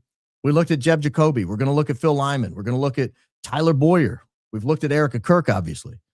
If we're going to go back to the basics and look at these people, really look at them closely and try to determine what it is, if any role they may have played in this. If we're going to do that, we obviously need to go back to the basics and look at what everybody there thought they heard. Every single person there, what did they hear? What are they telling people they heard? What are they telling people they heard? All right, I'm going to start with the grumblers tonight, because I always go to you guys last, and I apologize. I wish there was a way I could show these on screen, but I don't think I can. Well, I could probably show them, actually. Let me see something here. Can I share that screen? Guys, we're breaking new ground here. Look at this. I can share this screen. Behind, sorry if you said you've seen it. Have you seen John Bray's data and input about what happened to Charlie? I was convinced after seeing it. He's on X, sending link to you. Yeah, I've seen it. You don't have to send it. Texas is turning. Austin has been Democratic. Houston has turned, especially since Abbott hired crooked Mike Miles to destroy Houston ISD, and Dallas is turning due to immigration from Cali and India. Well, the people immigrating from India shouldn't be able to vote. Barron puts me to sleep. Oh, it's a good thing. My nervous system calms down listening to him. Also, this is my nap time. Still behind in San Antonio, Texas is the hub of all illegal alien movement. They also probably are counting a lot of illegals who are voting. Texas House and Senate made it from. Yeah, okay. Again, the Indians aren't supposed to be voting. Jason Chaffetz from Fox was up close with his daughter, and his interview was immediately after, and he said shot was close, and 2 shots. They quickly silenced him after. Well, that's an unfortunate reality. I don't know why he said 2. There have only been a few people that said they thought they heard 2. Phil Lyman was one of them. He said he thought he heard bang, bang. Or boom, boom, maybe he said. Shapiro increased his eyebrows on 226. I'm almost certain you poked fun of his eyebrows going sky high during Charlie Kirk's final interview with him. And just before he increased his brows, Barron made Shapiro do the clown makeup meme. So what's funny about that is I showed a recent image of Ben Shapiro to my wife last night or the night before. I said, check this out. Look at his eyebrows. She's like, that is AI. That's not real. No, honey, that's real. That's absolutely real. I have no idea what he's doing. There was like a before and after. They had a picture of him from a year or 2 ago, and his eyebrows look like normal human being eyebrows. Now, you'll notice my eyebrows are light, so you can't really tell if I've got this caterpillar thing going on like he does. But I'm telling you, the eyebrows are out of control. So out of control, Mrs. Coleman didn't believe they existed, that they thought they were fake. I got excited when Candace Owens read Curious Joel's comment. I don't know him, but I know him. Thanks, B. Much love and many prayers for you and yours. Actually, for all of us, Christ is King. Christ is King indeed. Hey, I got just as excited. I heard her say, and Curious Joel writes in. I thought, I know that guy. I know him through the show. Yeah, one of our own. Getting famous, Joel. Don't let it go to your head. Gary should stop being so envious and recognize that this is a high IQ outfit with viewers who are happy to support truth tellers. Keep going, Max Barron. Maybe Gary can tune in and learn something. Shout out to Adfleet and Coach Colin. Hit the like button. The man is a generous contributor. Thank you, TJ Kurt. I genuinely appreciate that. This is an incredibly kind and generous contribution.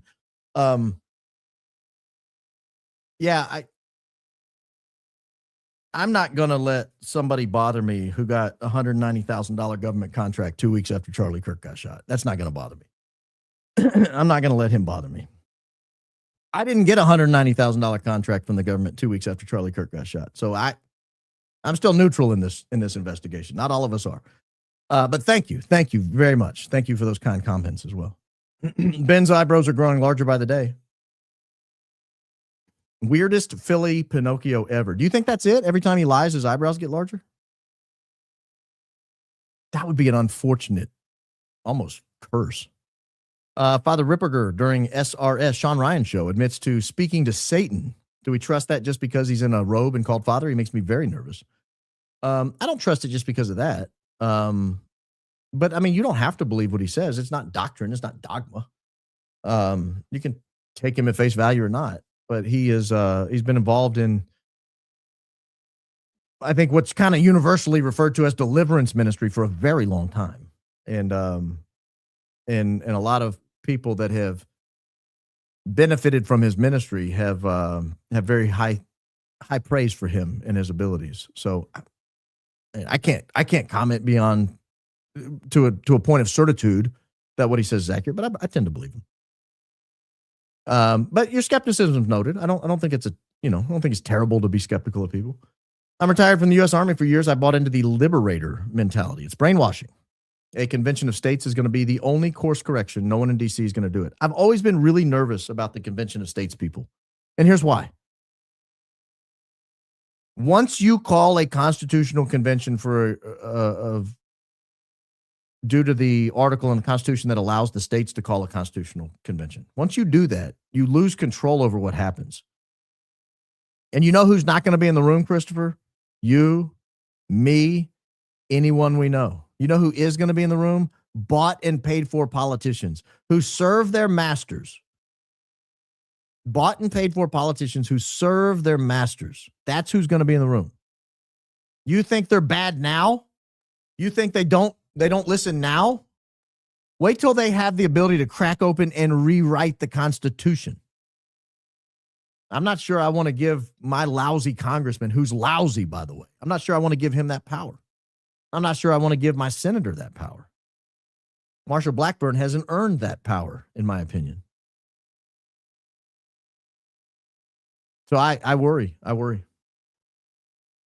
Hey, Baron, not sure if you've seen it or not, but I think you and your audience would love Chris Webby's new song, Raw Thoughts 7. It's about our greatest ally in the infiltration of religions. Christ is King indeed. Thank you for that. What impact will having a closed evidentiary hearing have for Tyler Robinson on April 17th? Supposedly, it's due to prejudicial and misleading media coverage and improper statements of government officials. Thoughts? Christ is King indeed. I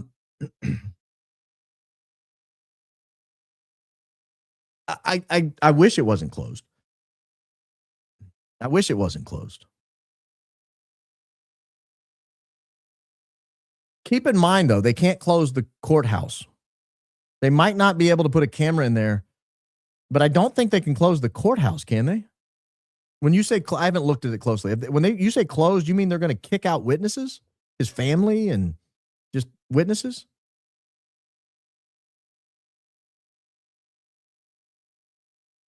That would shock me. That would be very terrifying, frankly. That's kind of North Korea stuff. Like trying people behind closed doors. That's a little North Korea for me. I'm not a fan of that. Just watched yesterday's episode. Love the black and yellow. You're huge in Pittsburgh. Thank you for all you do. You know, I've been to Pittsburgh and I've told people that it's one of the best branded cities in America. Everything's black and gold. All of their sports teams are black and gold. The Penguins, the Pirates, the Steelers. Do they have another one? No, they don't have a basketball team. But all of their major sports teams are black and gold. Their bridges are gold. I mean, everything's black and gold in the city. It's one of the best branded cities in America. And it's pretty. I enjoyed my time there. The suburbs are gorgeous, by the way. Thank you. Hello from Mobile, Alabama. Yesterday I asked you a question about interviewing the pilot flight crew. Thank you. Enjoying the program. Thank you from down there in Mobile. People in Mobile claim they're the home of Mardi Gras, and they get all bent out of shape when you talk about New Orleans Mardi Gras. They're like, we started it. They get so bent out of shape about it. I'm like, yeah, well, I mean, you might have had it first, but theirs is pretty wild. You know what I mean? Would be great if the good podcast circuit could research candidates to get real America First candidates elected in the primaries. I mean, I think we do for the most part. Not me, but I mean, there are a lot of good podcasters out there vetting candidates. The problem is, here's the problem with vetting candidates.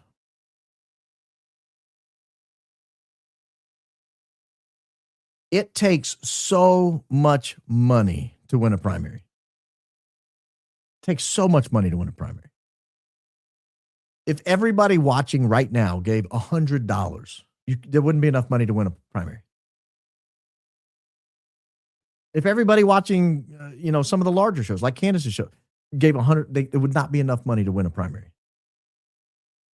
And so it becomes, they become beholden to the people who can donate enough money to win a primary. That's military industrial complex. That's big pharma. I mean, that's big war, big oil, big drug, big food. I mean, that's who pays. That's who gets them elected. And that's who they serve when they get there. Because once you get there, it's pretty nice. You know, if you're a first-term congressman, you're treated like a god. Everywhere you go, it's like, oh, Mr. Congressman, Mr. Congressman. You walk around the district in Washington, D.C., you walk around your home district, you get back here and walk around, you're like a god. They don't want to give that up. They don't want to lose that. They'll do anything they can to stay there. And that involves not being treated like Thomas Massey, not going against your leadership.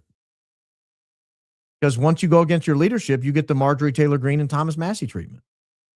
So, but Baron, why aren't more of them following? Because they want to stay. They want to stay there. They love the trappings. They love the travel. They love the gigantic travel budget they get. They love the, spending budget they get. They love being treated that way in their district. They love being treated that way in Washington, D.C. They love all the lobbyists whining and dining. They love it. They're not going to give that up. That's the problem. Candace Owens, BB says Candace is 2 weeks from a nuke. I believe that. I believe he would say that. Here we go. Can't wait for the opening. Oh, is this all taking place before the opening? You had jokes for me the last time I commented. I don't watch. I mostly listen while I work. I now see you haven't replaced DJT photo. May I suggest Bob Marley, Free USA, and the world from Zionism? I'm not going to put Bob Marley up there. I think my goal is to leave it empty for now. But if I ever decide to put somebody up there, it's not going to be Bob Marley. And I don't dislike his music, but I'm not going to put him up there. You look fantastic on an 85-inch TV. Perfect post-dinner content. YouTube for TV is awful, though. Can't watch the member shows. You can't watch member shows on YouTube? On television? That's weird. I didn't know that. Hey, Baron, I love the show. I find myself coming back each night. Your delivery reminds me a lot of Rush. Thank you. That's high praise. That's high praise. I'll decline it. Thank you, though. Thank you. About to be a dad soon, B. One of the best days of my life. Got to give me some lessons. They're tough. They're tough little cookies. Make sure they eat. Look, a baby who's crying only needs one of three things. They're wet, they're tired, or they're hungry. That's it. They don't cry really for any other reason that I've found. Sometimes they might be in pain if they got a little gas or whatever. Make sure you're burping them. But generally speaking, a baby only cries for one of those three things. There may be exceptions, and my baby cried for this, that. I get it. But I will say this: don't read any books or take a bunch of advice. Go with your gut. You were raised by humans who were raised by humans who were raised by humans who were raised by humans. You have 1,000 generations built into your DNA on how to raise a kid. But Baron, they got to sleep 3 hours. No, they don't.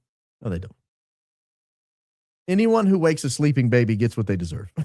Let the baby sleep. That's just me. Hey, I'm not telling you how to raise your babies. I'm just telling you my philosophy. Baron, thanks for how you share your truth and create such a high IQ community. We try. Maybe opening statement or show on Havana syndrome. Yeah, but we don't know what it is. That's the problem. Oh, yes, just what I need to lighten my mood. Baron's infectious laughter. Love the bad cop yesterday. Keep going. The world's greatest podcast. World's greatest podcast. Mackerel. I don't know about that.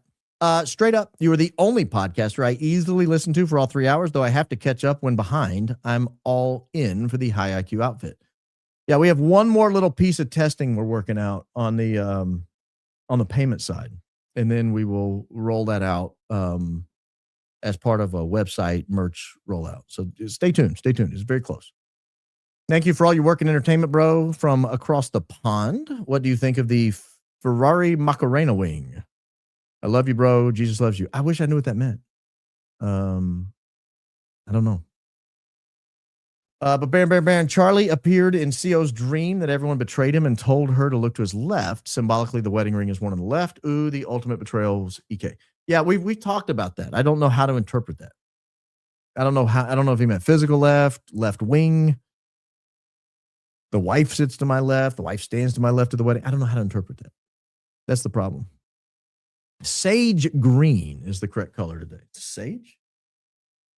I prefer split pea soup green, ma'am. Split pea soup is more accurate to me. And still huge in the Balkans. Long time, finally, earlier show I can catch up with. Max. We're doing our best. Huge in the Balkans, no doubt about it. There's no bigger podcast, run by a below average CrossFitter with strawberry blonde hair and a gray beard in the Balkans. Not anyone. I've got you covered. 11 years clean and sober. I live rooted in gratitude, as you should, and we are in gratitude for you sharing that with us. Thank you. I hope it inspires somebody to take the step. Since you are high IQ, and I am. I assume you use a Mac. I do. If you are using Safari when sharing one of those noisy pages, hit Command-Shift-R to get reader view mode. I'm using Chrome. I can't do that. I believe FBI ignored it, ignoring my civil RICO case now. One of the 14 defendants is high up DOJ. It's very disheartening. Money laundering goes deep. Oh, you're talking about my opening. I'm from Michigan. I had no idea there was FBI involvement. I'm sure many from Michigan have no idea. I know we don't like Big Gretch. I'm sure Gretchen's fine.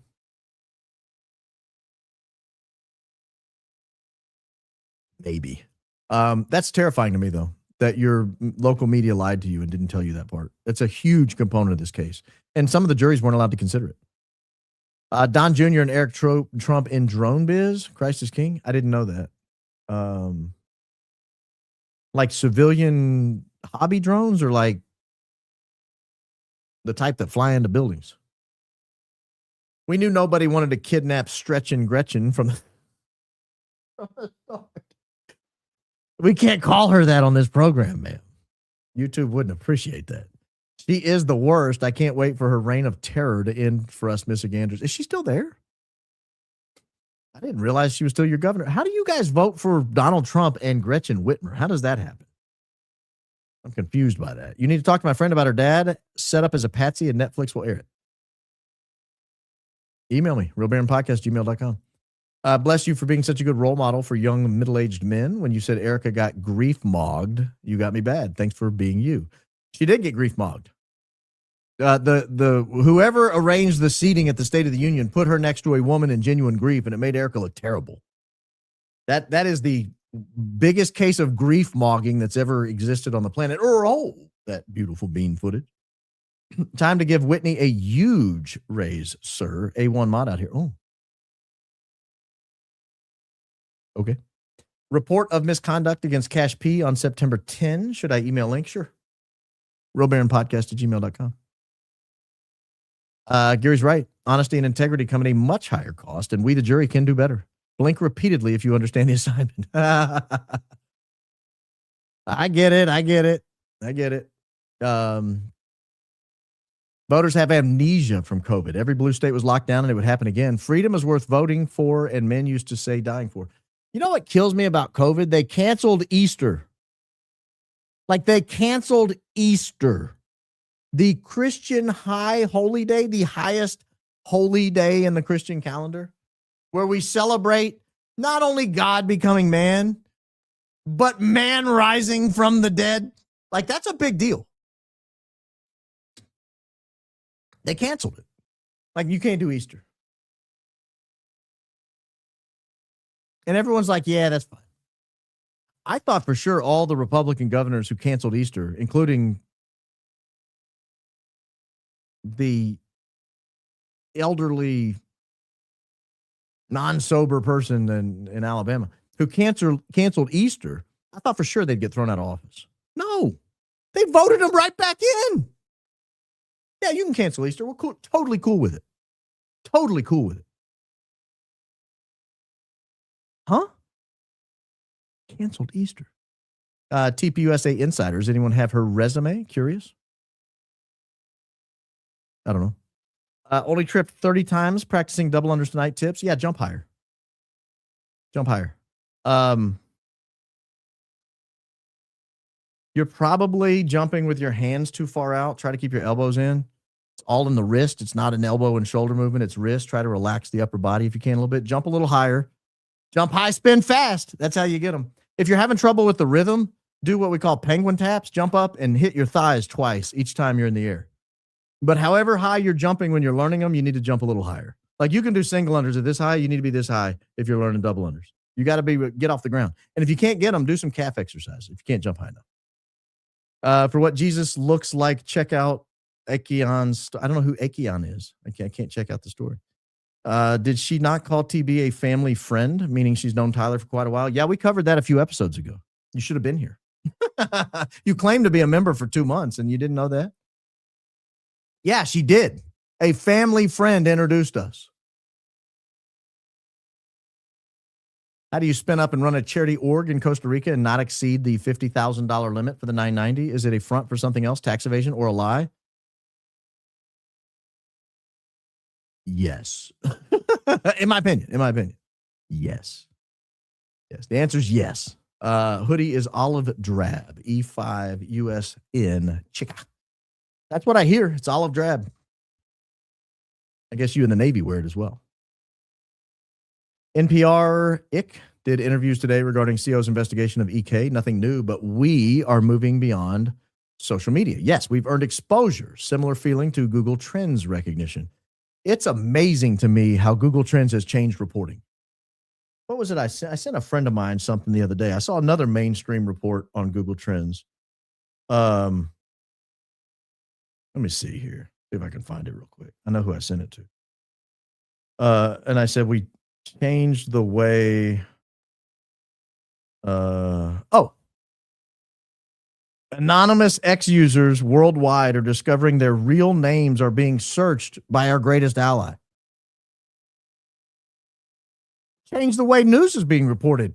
Now people look at Google Trends and go, wait a minute, why are they searching my name? It's a different world. Different world. If they went to In-N-Out, she would have wanted him for the burger, not his company. I mean, look at those knuckles. Was that a member show or a regular show where I mentioned the knuckles? I'll never do that again. If that was a member show, let's just keep that on the member side. I don't need everybody knowing about the knuckle secret. But you're right. She'd had a chocolate shake and a double-double, and she'd have been toast. She'd have been in a food coma. TPUSA Faith. Yeah, I can do it. September 5, 2018, EK and CK have interview. April 2019, CK meets Rob McCoy at Conservative Conference in Ontario with Jack Hibbs. McCoy is from California. Is EK the reason CK and RM met? May 2019, TP Faith was born. So it's interesting because you've raised an interesting timeline. And I appreciate it for helping me out, Linda. So Charlie Kirk goes on his first date with Erika, where it started supposedly as a job interview. We now know the job interview was about TPUSA Faith, the faith component of TPUSA, she called it in that interview. So that happened in September of 2018.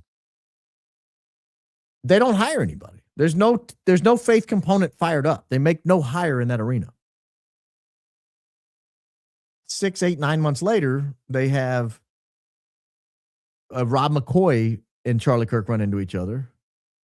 And then next month, they fire up TPUSA Faith. Yeah, it could be. There's an interview. I'm trying to place the time of the interview. There's an interview Erika Kirk gives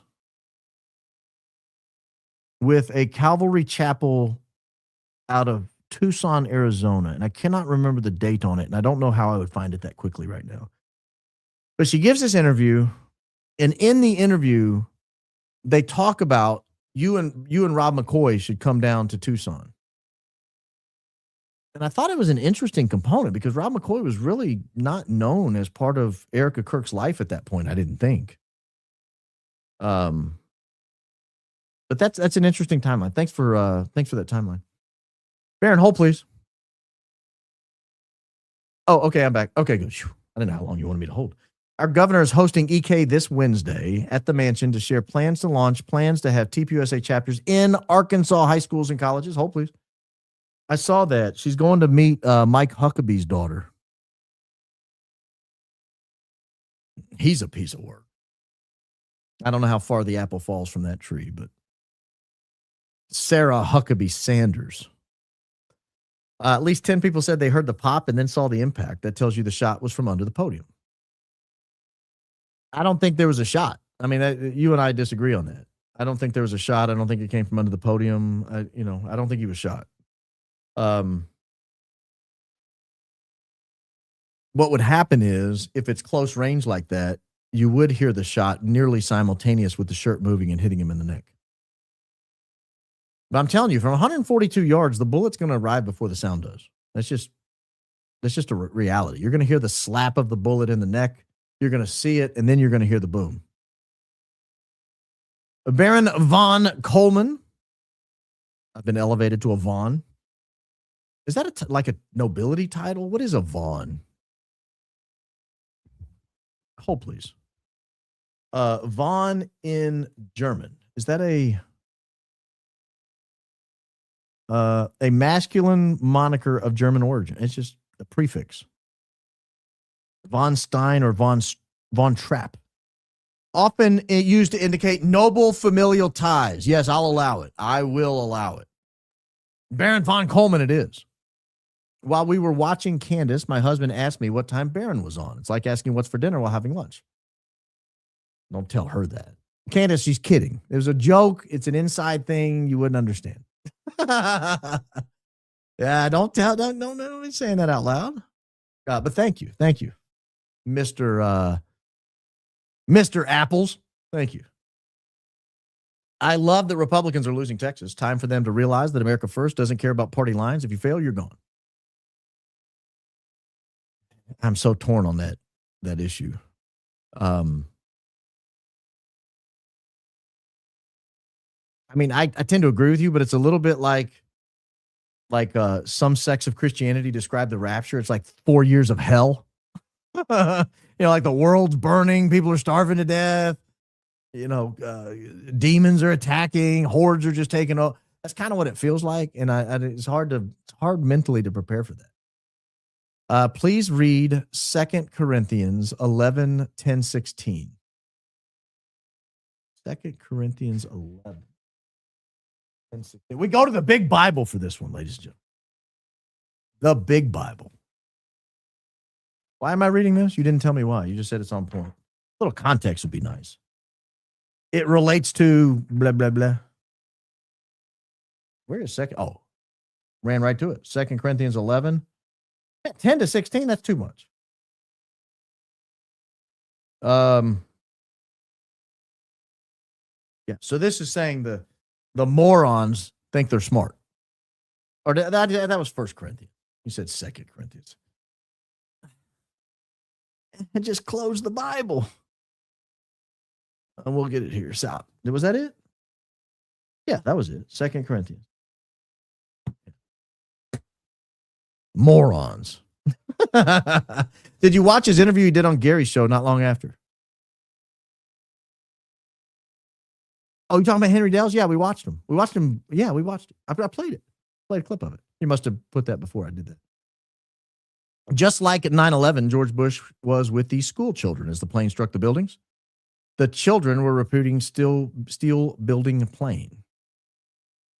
Were they really? I haven't heard that. Coach has the same issue with trolls complaining about sound. Ignore the complaining. Only if your mods say something should you pause and check. Oh.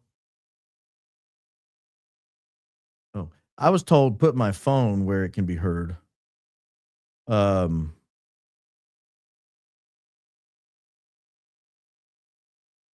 where I can see it, but I don't do it. It's too much issue.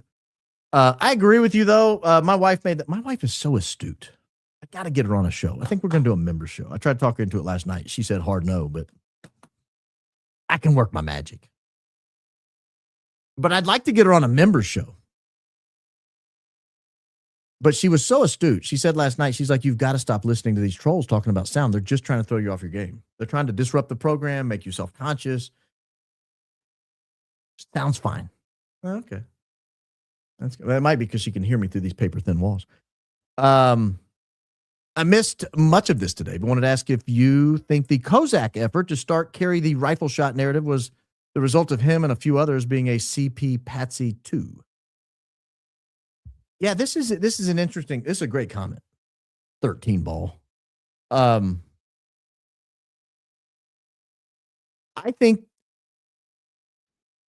think there were probably 10, 15 maybe patsies there that didn't know they were patsies. They were just told they had an assignment, be in a specific place.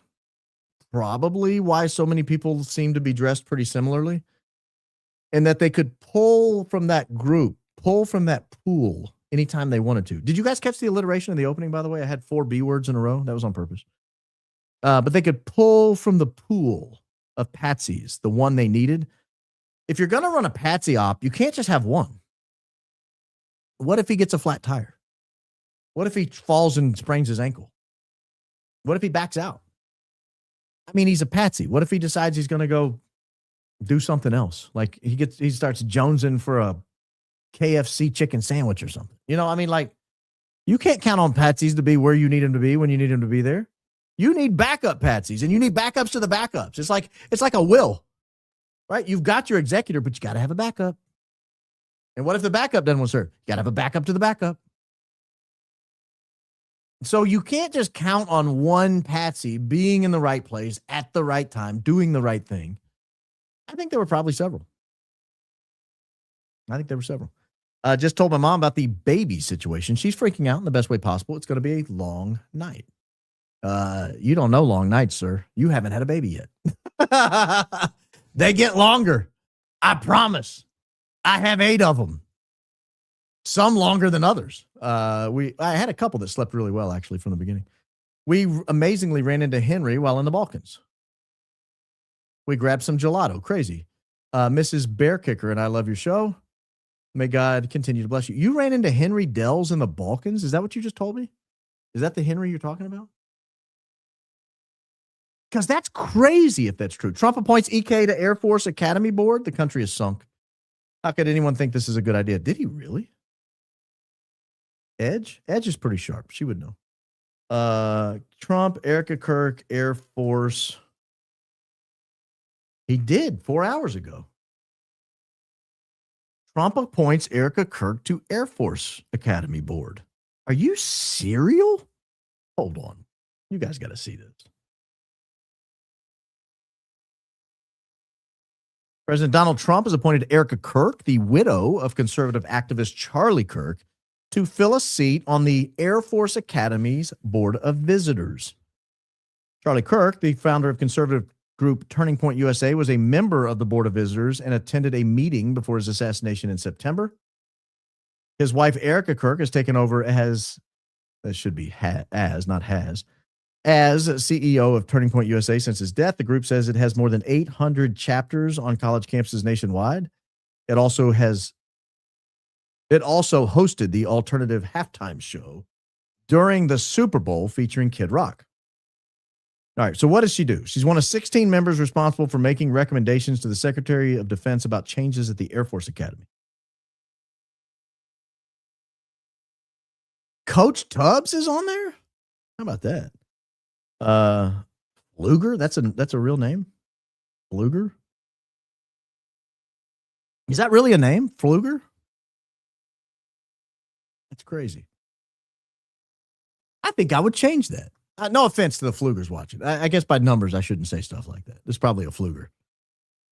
It sounds Flemish. Is that Flemish? I think if I spoke Flemish, I wouldn't admit that either. But I shouldn't say that either. I just offended like a third of my audience. Probably a third of you guys are Flems named Pfluger. The Flemish Pflugers.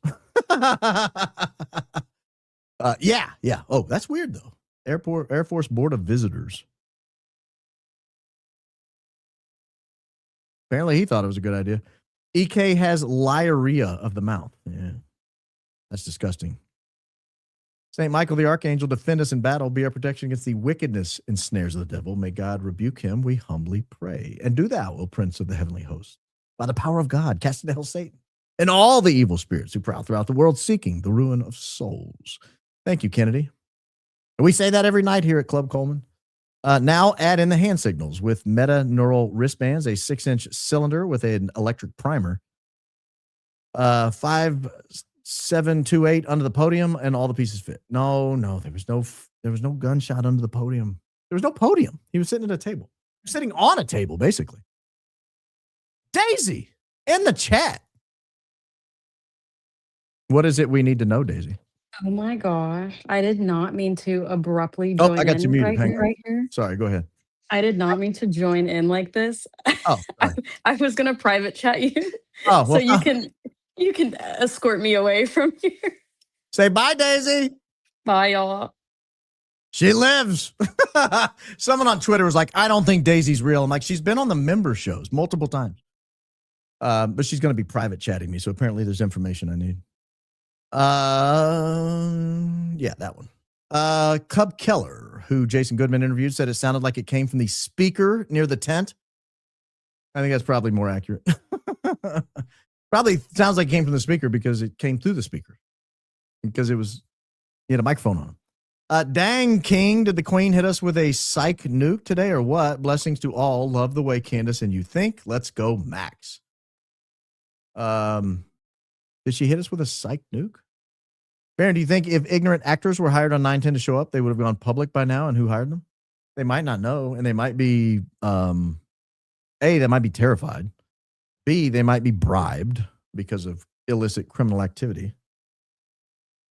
Hi, Baron. I declare myself your best boomer listener. 75 and retired nurse. I only listen to high IQ quality programs. Love your laugh, humor, kindness, and passion for your faith. Well, thank you. Thank you. Now, I have 2 boomer parents who listen, so I can't call you the best, but you guys can be in like a boomer triumvirate or something, you know? The boomer triumvirate. You guys can hold down the boomer wing, lead the boomer wing. Henry doesn't sound like he's from East Texas. Oh,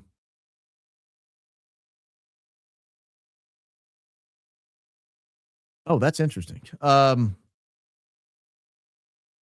I'll check that out. So, I don't know where he's originally from. He says he's from East Texas. That's what, Houston?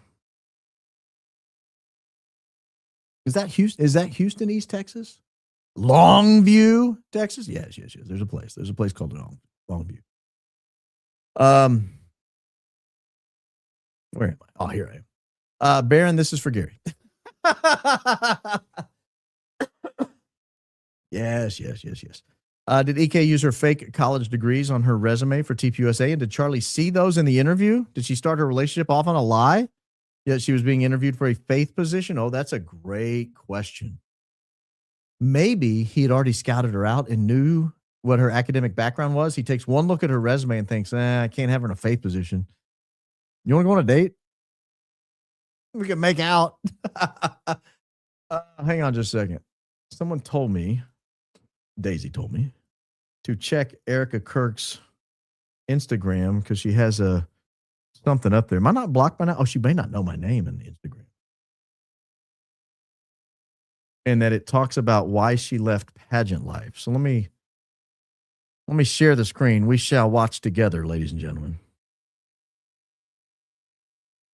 Let's see what she has to say. Erika Kirk, take it away. Oh, why is it muted? Oh, what? I mean, I appreciate the thought, but thank you. And was that a good experience for you or not?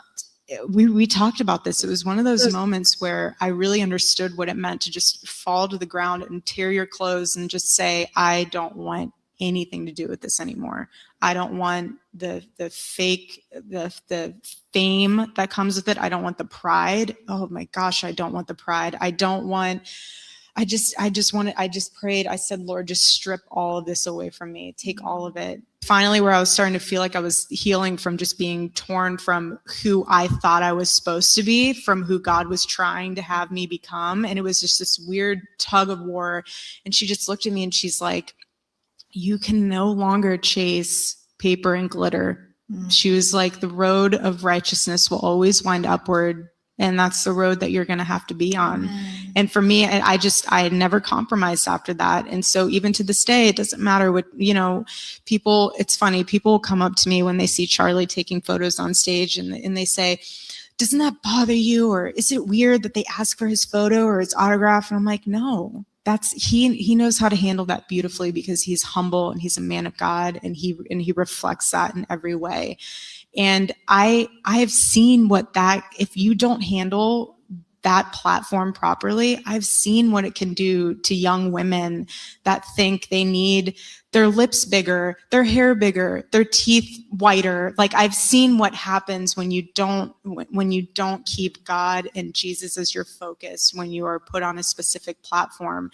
And so for me, it was one of those moments where I'm completely sold out for Christ after the pageant world. The crown was great. It was a great experience. And like we talked about, my faith grew from there. But it was one of those moments where I never looked back. I will never compromise. I will never be ashamed of my faith. I will never keep it in a box. I don't care if you work here or you do that, or I'm in this job or I'm interviewing for this, you will hear the gospel come out of my mouth. And I don't care if that offends you. Can you talk a little bit about the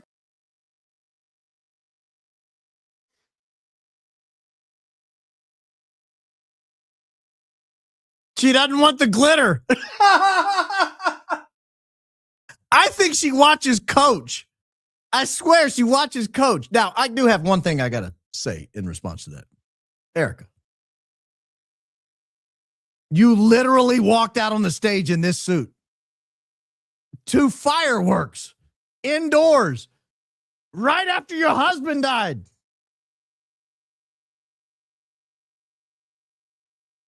You came out in an Elvis suit to fireworks.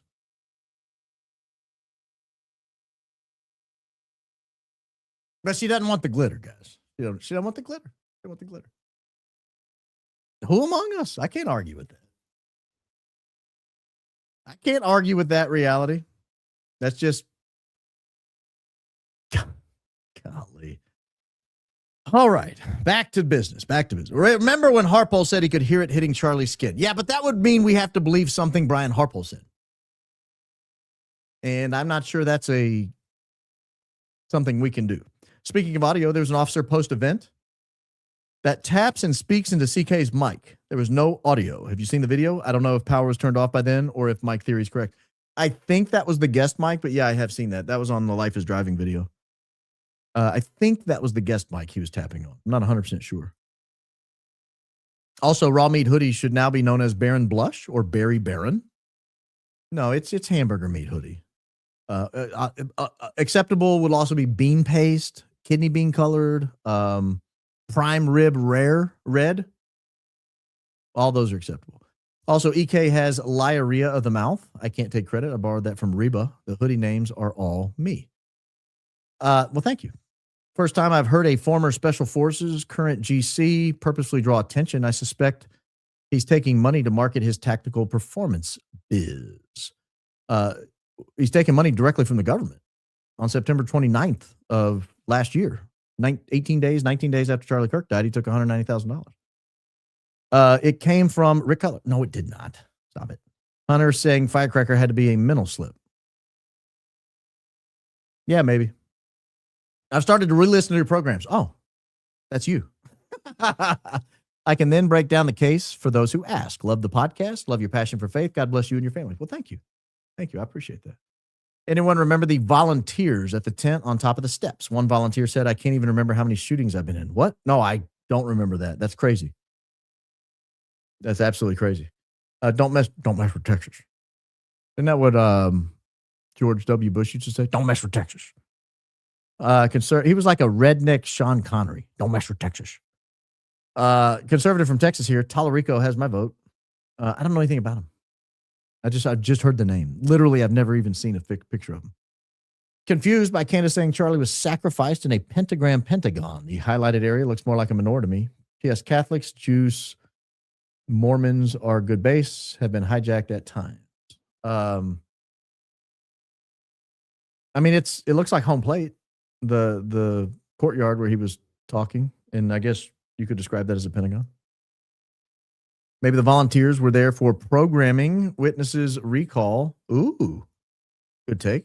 We won't find out who got CK, but we can at least get the cover-up, people. Can we at least get the cover-up? We're working on it. Working on both. I used my husband's YouTube to watch the program. Just got him to watch a full episode with me, and he's hooked. Got to start listening with me more now. Well, Gary, welcome to the program. Sorry, it's a good addiction, though. You replace bad addictions with good addictions. You'll be fine. Finally, you're getting it. Look up an EOD disarmed electronic primer. What does that mean? EOD disarmed electronic primer. They have whole kits to dispose of them. Okay. Duly noted. Why crime scene was cemented over and buried so fast? Yes, that's exactly why. Because it took place right there. And there were probably little pieces of evidence of it. Hi, Baron. Would a competent defense team be able to use all this eyewitness evidence in trial? Seems awfully hard to convict Tyler with all the contrary evidence, including videos and John Bray analysis. Well, the John Bray analysis would have to get in. I assume Utah uses some version of 702 expert witnesses. So that would be a higher hurdle. Getting the witnesses in to say they heard a firecracker, I don't think would be that hard. Put them on the stand. What did you hear? Oh, you said you heard a gunshot? Well, here you said you heard a firecracker. Yes, yours and CO's volumes are low compared to other podcasters. So low, I have to turn volume way up. And then when commercials play, they're screaming loud. Same with you playing videos. Can't hear them. That's interesting. I wonder if there's something they're doing on the back end because I think my settings are pretty normal. Sorry. President Donald Trump has named Erika. Yeah, we just checked that out. Kirk will advise the Defense Department on issues affecting the academy. How is she qualified? She's not. I wonder if they looked at her resume. Whether they should look at her resume. We got to send that to the commander of the academy. Baron, imagine the money they spent paying off all the players. We need to check into bank accounts of security team at all. Well, Dan Flood got a raise if rumors are true. Hi, Catholic curious, but struggle to understand how Catholics reconcile their faith with the church's pervasive history of abuse by clergy.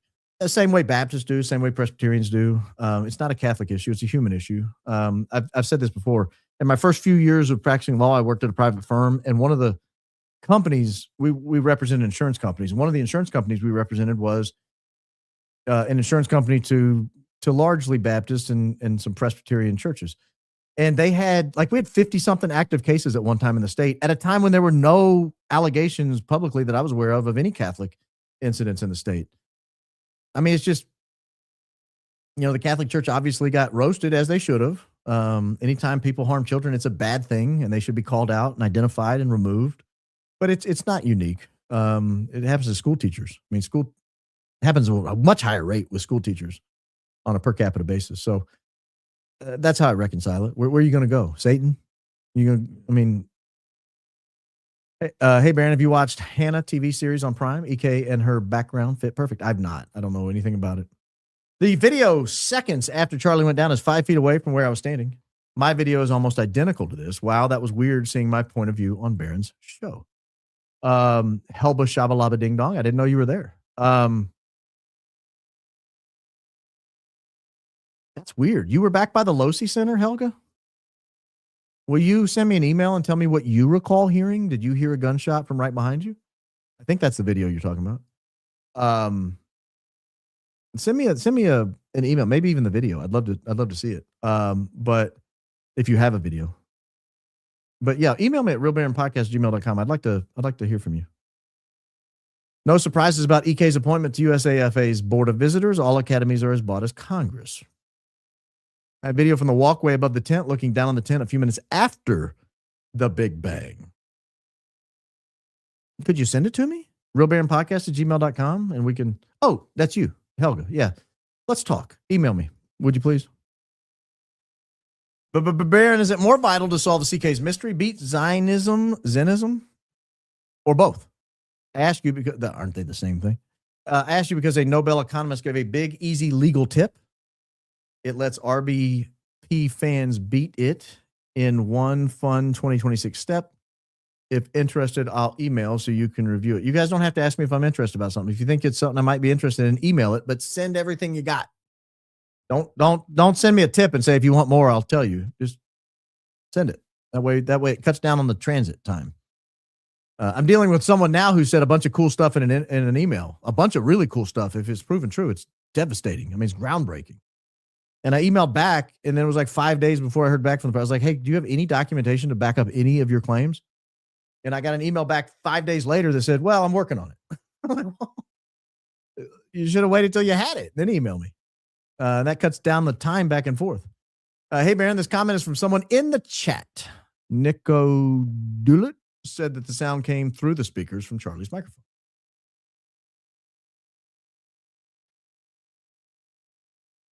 Was that person there? Or have any video or anything? I'd be interested in hearing more about that. Can you play HDC 30.6 sound and 910 to compare? Yeah, I mean I could, but the problem is it's going to be coming through your little bitty computer speakers. That's not going to be sound. It's not going to sound true, and it's picked up by a different microphone and everything. You've got to be in the room with a not in the room. Don't shoot them indoors. You've got to be near a 30.6. Hear it go off. It sounds like a cannon. They are very powerful weapons. It is a shoulder cannon. It is a very powerful, very high velocity round. You're not going to mistake it for a black cat. I promise. Congrats on the baby. Roll that beautiful bean footage. I'm playing Aim with Arms Wide Open by Creed for you. Can we say you're having a beanie, baby? Oh, that's good. Had to throw in a dad joke. I like that. I'll allow dad jokes here. This is a dad joke zone. We will permit it. First super chat. In earlier videos, Frank Turk mentioned the shot sounded closer or very close than the Losi Center. I'll see if I can dig those up. Waiting for confetti. Didn't know EK was there with it. That's funny. Had CK been under anesthesia within the past couple of years? Could this have been a subcutaneous implant and his neck detonated? Firecracker size placement. That's an interesting thought.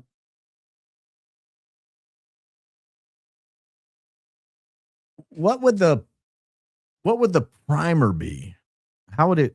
I mean, like hit it with an electrical beam or something? That's an interesting thought. I don't know. I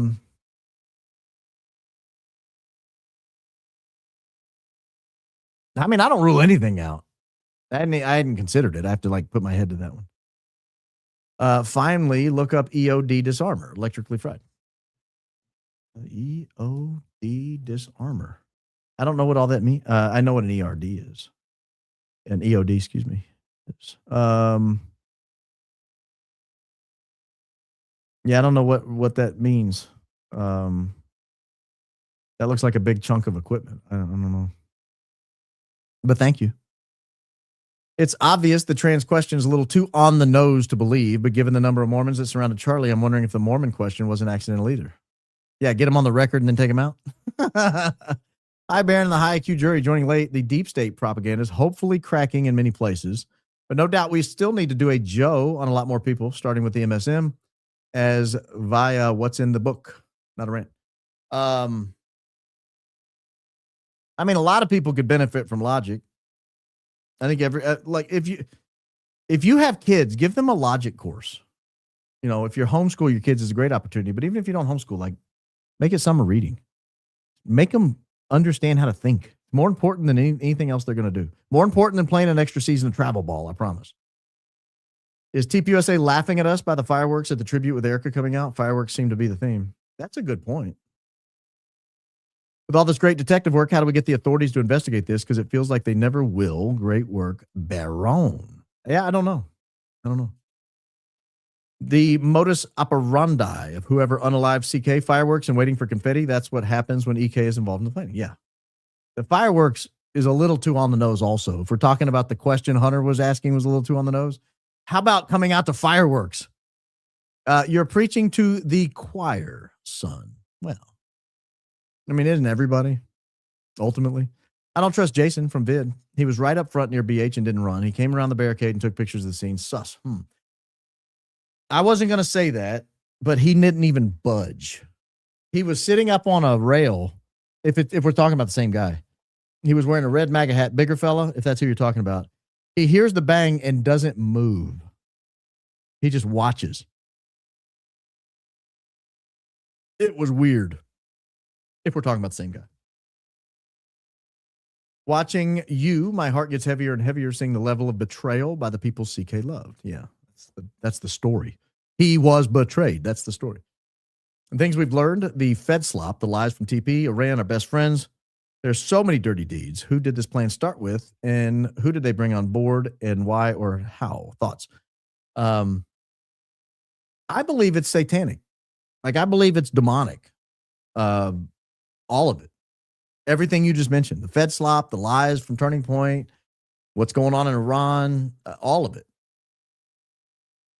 It would have to be, because it's too coordinated, it's too involved. It has to be demonic. It has to be some sort of supernatural entity, preternatural entity that has a higher level of knowledge and ability to coordinate people and has control over people. It's just too much. Moria here, as Coach says. In and out of the conversation, but I'll be catching up soon. Oh. We'll be here. David, look back and chant to shot origin narrative. Watching TR defense team in the trial now, they suck. I saw a clip today that wasn't bad. Who put that up? Oh, it was Blake. Blake had it up on his X feed. It wasn't a bad little clip. She did a pretty good job on that, but I haven't watched, admittedly, have not watched much of it.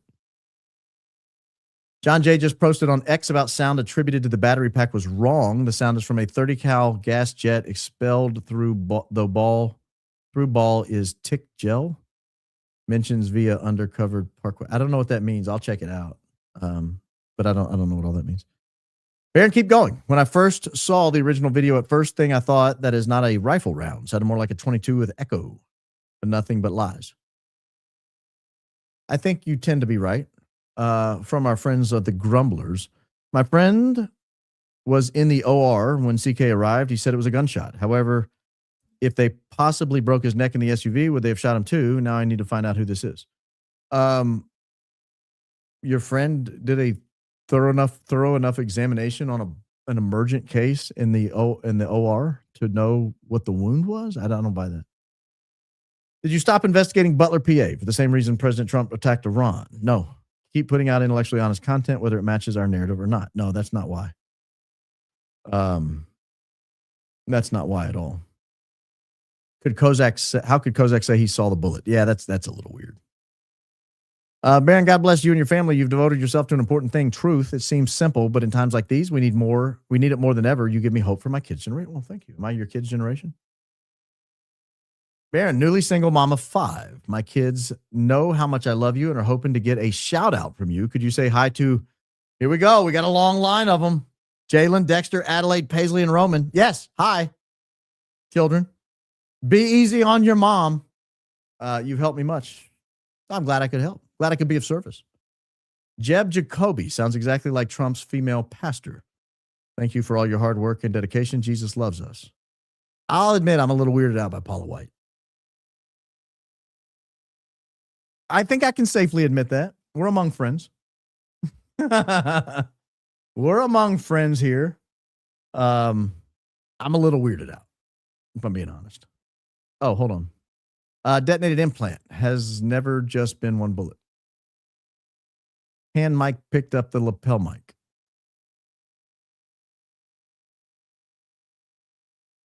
My bro was in Navy nuclear program, joined in 98. August 24, he committed suicide. Learning more about these ops sheds so much light on the high incidence of veteran suicide. He just wanted to serve. Yeah, that's a dark truth. Thank you, Baron. Love you and all the jury members. Yeah, me too. Big fan of them. And love you too.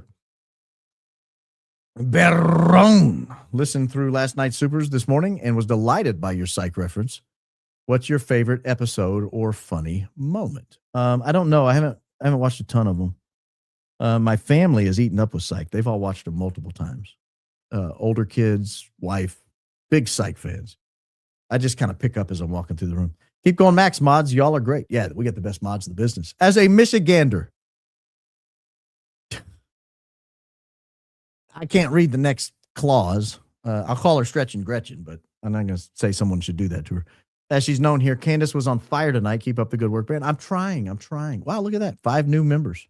Gifted. Thank you. Baron Trump. You talking about Baron Trump or Baron Coleman, Trump said he'd enter the UK. He'd end the Ukraine war one day and wouldn't start any new wars. He attacks Iran. Putin calls and tells him to end it. Think about that. I'm thinking about it.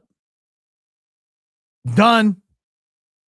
Off topic, get a big cat and gown. Ecru is pronounced ecru. Short E. You're likely to wear again. So can I say it correctly? Precision matters. I heard someone say once, Christ is king. Yeah, that was a new phrase for me. I'd never heard the word. Is anyone, but thank you. I'm always open to correction. Has anyone brought up the fact that there are pad-mounted transformers at UVU? They're underground and resemble the sound of fireworks when they blow.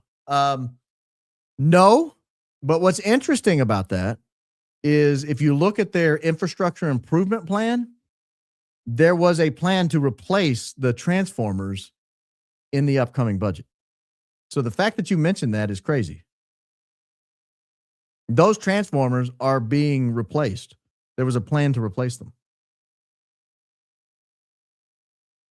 Jack Hibbs deleted an announcement before the news. Yeah, Jack Hibbs made the announcement before the news, and he said he heard it from his friend in Israel, if you remember. Proud to be there with you, Baron. Sharing space with the future Secretary of State has me feeling humbled. It should. I'll be the best there ever was. My time is coming. Erika Kirk appointed. Yes, to the Board of Visitors. Those who heard the 2 shots were standing in their buildings probably heard a firecracker pop echoing off the building. Maybe. Accurate Energetic Systems accidentally blew up 1 month of the day after CK. They manufactured explosives for military, Shape, Charge, and Mike. I actually broke that story on October 12th, 2 days afterwards. I was out of town on vacation when the place blew up. This is back when we didn't have as many viewers as we have these days, so you may not have been around. But I think I was the first to mention that story in the Charlie Kirk context. Baron and Daisy, go Max. Go Backs? Go Backs where? Why isn't CK wearing his wedding ring in Elf's weirdo casket videos? Very sus IMO. I'm from love from Bolivia. Bolivia? I didn't know we had people in Bolivia. My favorite Bolivia quote is Mike Tyson after he just got pounded in some boxing match later in his career. The guy comes to interview him afterwards. You know, Mike's standing there. He's all beat up. And they're like, Mike, where do you go from here? He goes, I don't know. I think I'm just going to fade into Bolivia. He's a national treasure. I don't know why he isn't wearing his wedding ring. High IQ Southern Alabama lady who has shot miniguns, shotguns, rifles, AR rifles with different suppressors, some sub and supersonic. From videos, it didn't sound like a 30-06 at all. Haas drone that looks like insects, at least a gun with a high dollar suppressor. I don't think it was a drone fired weapon. I don't think. I mean, how you gonna fire a weapon from something that big and have it be accurate at a distance? I just don't know. We only think that would dispel the bullet theory is the autopsy. If that doesn't come out in court, then we're looking at a complete government and state conspiracy. Well, keep in mind the autopsy person, the medical examiner, had been searched in Google Trends and our greatest ally about the same time all the surgeons were. So keep that in mind. The fact that most people thought it was a firecracker is, in my opinion, while people were lingering a little and not fleeing the scene immediately. Yeah, I think they all thought it. At least dozens of them thought it because we captured them.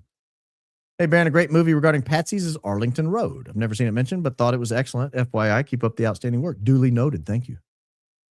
Yesterday, I told my wife the Baron showed us people who thought it was a firecracker, but we need dozens of people. Tonight, you gave us 25. Congratulations on you read the Jury's Mind Award.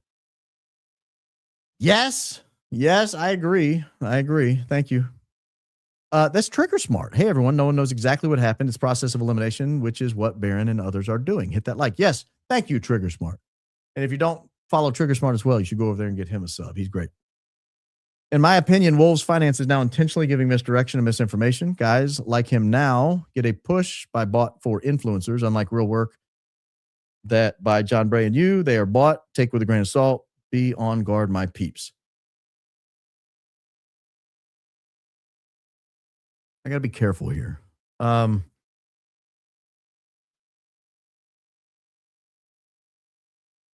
liked Wolves in Finance when he was doing CPA content.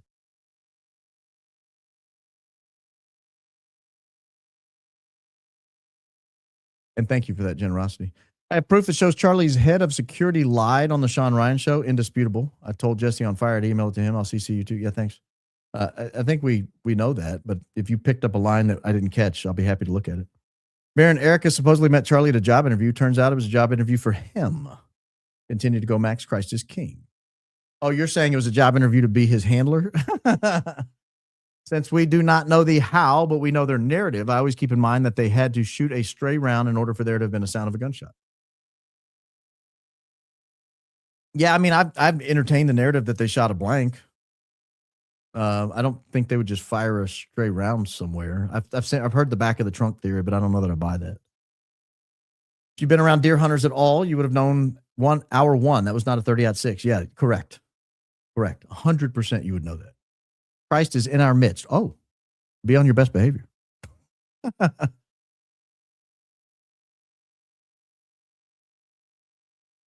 Did I already read the grumbler that said, how could Kozak say he saw the bullet? It's a good question. Not another Huckabee ugh. I went ham on the PDF protector for over 3 hours and could go on more about how many of his friends are allegedly convicted PDFs. Man, Huckabee, I'm telling you, they've got him in a scuba suit. Face down. Whatever they got him on is bad. It's really bad. There's just no doubt about it. Great job. The ones I just skipped, I'd already read. The great job gathering, releasing information. I dare say we can't dispute logic and receipts. Yeah, it's hard. Read the Battle of Athens. Story always gives me hope. If you know, you know. Battle of Athens. Was that the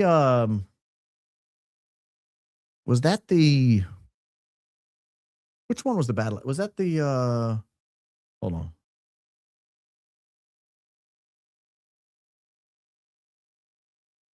Oh, no, that's not at all what I was thinking of. A citizen rebellion in Athens and Etowah, Tennessee,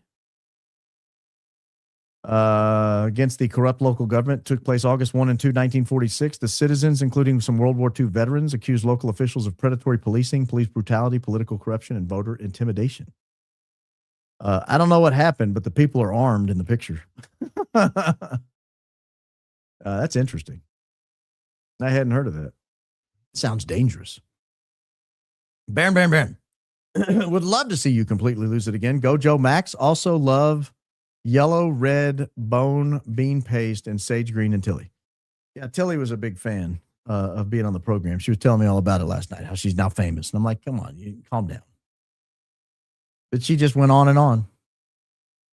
She's granddad, you know I'm famous now. I'm like, I get it. Holy mackerel. Thank you, MKE Neuer. Thanks, Baron. Well, thank you. Genuinely, thank you. Incredible kindness there. Thank you. Jason Chaffetz, and didn't say much either. We'll pray for you if you're. I don't know if you're asking for prayers or offering them, but I'll take them and we'll pray for you as well. Jason Chaffetz, first interview on Fox 35 minutes after Charlie died. Timestamp 7:02. It sounded like it was a close shot.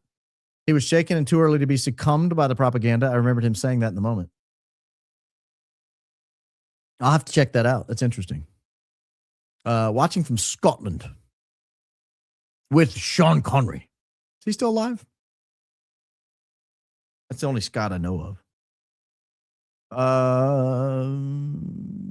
Yeah, quite alive. No, dead as a wedge. October 31, 2020. The man died on Halloween. At least it wasn't April Fool's Day. People wouldn't believe it. Sean Connery, dead as a wedge. How about that? Starred in 7 Bond films. It's a lot. Now I don't know any living Scottish people. But let me see here. Is it famous living Scottish people? We'll see if we know one here. I mean, Scotland's great, I'm sure. Ewan McGregor, heard of him. David Tennant, Tilda Swinton, Karen Gillan, Annie Lennox. Here Comes the Rain Again. That's a good song. Calvin Harris, Louis Capaldi, Andy Murray. Is he the tennis player? And comedian Billy Connolly. Oh, Gordon Ramsay. Kitchen Nightmare. So greetings to you and all your very famous Scottish people that I do know. B. John Bray's Feb 12 vid regarding sound slowed to 0.25 clearly shows Slick Rick arm movements TS to the millisecond to the cracks sounds, pulls down, crack sound, 1 up move to 5%. I don't know. I'm not buying the Rick Cutler thing. I'll watch it. February 12th video. I'll take a look at it. I've not been convinced about old Slick Rick, but I like the nickname.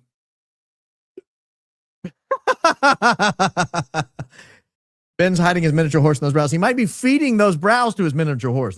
He might be on hard luck. Daily Wire is getting just mowed down. So maybe he is having to grow his browse to feed the miniature horse. I don't know.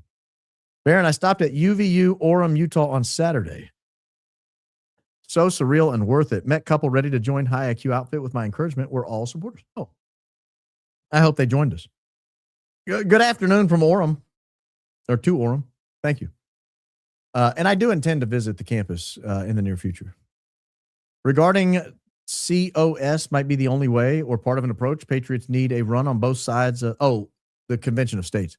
Patriots need to run on both sides of the imaginary aisle in both chambers to take back the country first. I support Convention of States.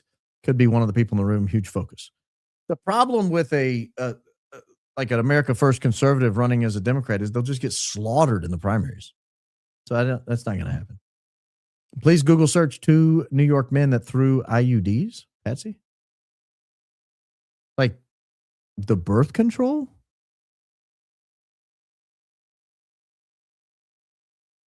Are you telling me? No, I've got to be reading that incorrectly. That can't be what I think you're saying. When Father Ripperger spoke on Sean Ryan about demons manifesting as fear, anger, etc., made me think about your experience at Mass where your anxiety suddenly left you without calling me demonic. Well, that's interesting. You say that. I hadn't considered that. That's interesting. Thank you for not calling me demonic. I don't know how I'd handle that. But thank you for that connection. I hadn't considered that. Not witnesses, but asking to exclude still photographers, TV cameras, and microphones from the courtroom for part of the hearing makes me wonder if we'll get the real story of the defense team. I wonder if Billy and Brandy are going to make it in there. I think they've made it into all the other ones. Hopefully they'll be in town and can get up there early and get a seat. Then we'll get a real report. Bayron, you and Candace are living rent-free in Ben's head. Y'all probably have him taking human growth hormones. Poor horse also. I wonder, the horse is who needs the growth hormones. Couldn't you do a background check on Erika to see what colleges appear? Yeah. Let's revisit Rick Cutler. Did he have a palm gun this whole time? Just firing a 22 LR blank. Timing on video is perfect. Down there to the right of Hunter Kozak near Farnsworth for sound, maybe?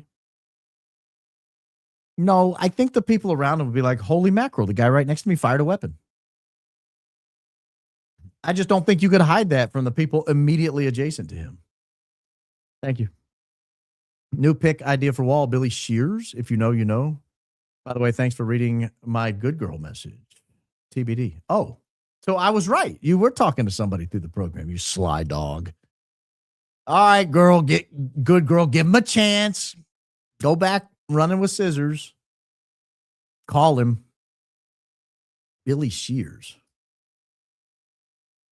Oh, the fictional persona assumed by Ringo Starr to introduce his vocal performance on the Beatles' 1967 album, Sgt. Pepper's Lonely Hearts Club Band. I didn't know that, but now I do. We watch members only from all our beloved creators on our TV, although it's only a 77-inch LG OLED. You guys have big TVs. Maybe we need to get an 85 to try that out. I'm up for trying. Bless you and your family. Stay safe. How big are your houses? I don't think I have a wall. I guess my wall would fit it, but man, that would be a big TV. You're watching TV like this. Watching a race. Vroom, vroom. I don't know if I could do that. My neck would hurt after watching an 85-inch TV. What does a silencer sound like? Could it sound like a firecracker? Go Max. Well, in theory, the silencer doesn't sound like anything. What you would hear, it wouldn't sound like much, but what you would hear is the supersonic crack of the round, which I guess could sound like a firecracker. The amphitheater made it harder to decipher the location of the sound, obviously planned location. What's the fix for corruption? Are we just along for the ride? What can actually be done? You're coming in crystal clear on the 75-inch TV. Wow. Appreciate your time. That's a lot of Baron. That's a ton of me. 75 inches. as for what can be done with corruption, we I don't know. I had a friend text me during the program. We got to get the job done in the primary. Got to get the job done. Oh, hold on. This is one I got to take. It's not a call, but it's an email. It's a text I have to respond to. Insider. Won't tell you who. Not political insider. Leak. You still got leaks, Erika. Sorry. Hate to be the one that broke you. Oh, I got to go back to this. Yeah, I had a friend text me earlier watching the program and said, we got to get the job done in the primary. Think of Dan Crenshaw losing. The problem is he lost to a guy who's a lot like him. I'm not sure it's going to be any better. Ben Shapiro's eyebrows grow every time he lies, just like Pinocchio's nose. That's an unfortunate side effect of lying. What do I think of Governor Lee? I got to be careful. I live near people who work for him. They might be watching. He's a fine man. He's great. I won't be sad to see a replacement governor. But if my neighbors are watching, he's amazing. Wrong name. It's Governor Whitmer. She is a protege of Granholm, along with the other two witches, Benson and Nessel. Remember her communion wafer joke? Just think of the D word, as I don't want to name call further. Oh. Those are harsh words. Man, a couple of shows back, you said you would not do yoga. What's your reason? I used to do it daily, but won't anymore. I see the poses to pagan gods. Thoughts? That's why. It's a Hindu spiritual practice. I don't practice other religions. If I want to stretch, I'll stretch. If you want to engage in healthy Christian stretching exercises or healthy fitness stretching exercises, I'm all for it. You start bowing down to dragons or whatever the poses are, then, you open yourself up to problems. Canceled Easter. So disappointed. I thought you understood. Hospital admins bullied docs to use only Fauci death protocols. No pandemic without them. Now, the governor still canceled Easter. I mean, I understand what you're saying, and I agree with you. Oh, a protocol widow. So you get it. You really get it. Yeah. Yeah, but the governor still went along with it. Almost all of them. Almost all of them. And I'm sorry for your loss. I cannot imagine something more cruel than knowing your spouse was taken out by the government protocols that they were following. I've got a story about that. So my wife was very sick about that time. And it was one of those things where, if you take them to the hospital, you lose all control, and they just put them through the protocols and off they go. And there's a good chance they don't come home. And this was Thanksgiving morning. I remember that. I woke up, thought she was going to get better. She was not getting better. And I just laid at the foot of the bed and prayed. And we talked to a cousin who was talking about some protocols. Said, you need to get some prednisone on board immediately. We got that taken care of. You need to maybe melatonin, some Claritin, some Pepsid. I mean, just throw everything that could possibly reduce inflammation at one time. And we did. And I'm telling you, like, a few hours later, she was rallying and was up at the table. I mean, still felt sick, but was up at the table eating, out of bed for the first time in days. So I get it. I mean, I understand the fear and frustration. Thank you for your work, Baron. Love you and CEO. Well, thank you for your comment and your generosity, and love you more, as they say. Look into the CIA's infiltration into anonymous groups, specifically to recruit Patsy Clines using the step that involves confession of sorts. Duly noted. Saw a talk demo of an AI slaughterbot, micro-sized military grade. What's your take? Demo sounded like a firecracker, moved too quick to see. Maybe one of the lethal tricks used. I haven't seen that. Happy to look at it. RealBaronPodcast@gmail.com if you have a good example. Is the blood from the neck only visible on the TPUSA? Do witnesses universally attest to seeing blood from the neck? I think a lot of them do. No, and a lot of the Cell phone cams captured as well. I took off sick just to catch this. I got PTO. You took off sick just to catch this? I hope your boss isn't watching. Hope your boss is not a fan. To be sure, GovGLE will be changing trends. Google will be changing trends up in some manner, so we soon won't be able to trust or rely on such searches. They've already done it. They basically rendered it worthless. They've totally changed Google Trends tool, which tells me we're onto something and our searches are accurate. Hi, Baron. Wanted to shout out TPUSA for not filling my order for 2 teas placed and paid for on September 16th. My email's ignored, not a peep when tagged on X. Might not seem like much, but $80 is $80. Wonder how many more. That's amazing. They didn't give you your T-shirts? Complain to your credit card company. Challenge the fee, and then show the emails and say they're not answering my emails. I want my money back. Akiani is an artist who saw Jesus in her dreams as a kid, painted Jesus at the age of 8. Her family was agnostic. She did not even know about Jesus. Let me look here. Jesus painting. Okay. I'd never seen that picture. Interesting. Isn't it George Baron Coleman? I've told you that. I haven't hidden that. Back before I got a different camera, you could actually read it on the certificates back there. This is like doing a 1,000-piece puzzle with multiple people playing part of with Erika at the helm. There is something so off about it. It's all very cult-like, gives me the ick. That's a good analogy. Slightly lighter here. I don't get to see you live as often as I'd like due to pesky work obligations. They are pesky. Dropping by to say hi. Hi, Baron. Still sober day 38. Slightly lighter. I was worried about you because on like you think you checked in on day 1 and maybe like day 5 and you didn't sound as upbeat, but now you do. And I'm glad to hear you're doing well. Stick with it. Stick with it. RMC Rob McCoy met Charlie Kirk at pastor convention at Liberty. Reference sermons. Duly noted. Baron, I'm late.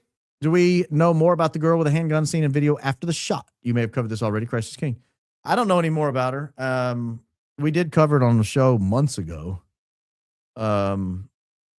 Utah's a carry state. She wasn't the only armed person in the crowd. She could have been law enforcement. Who knows?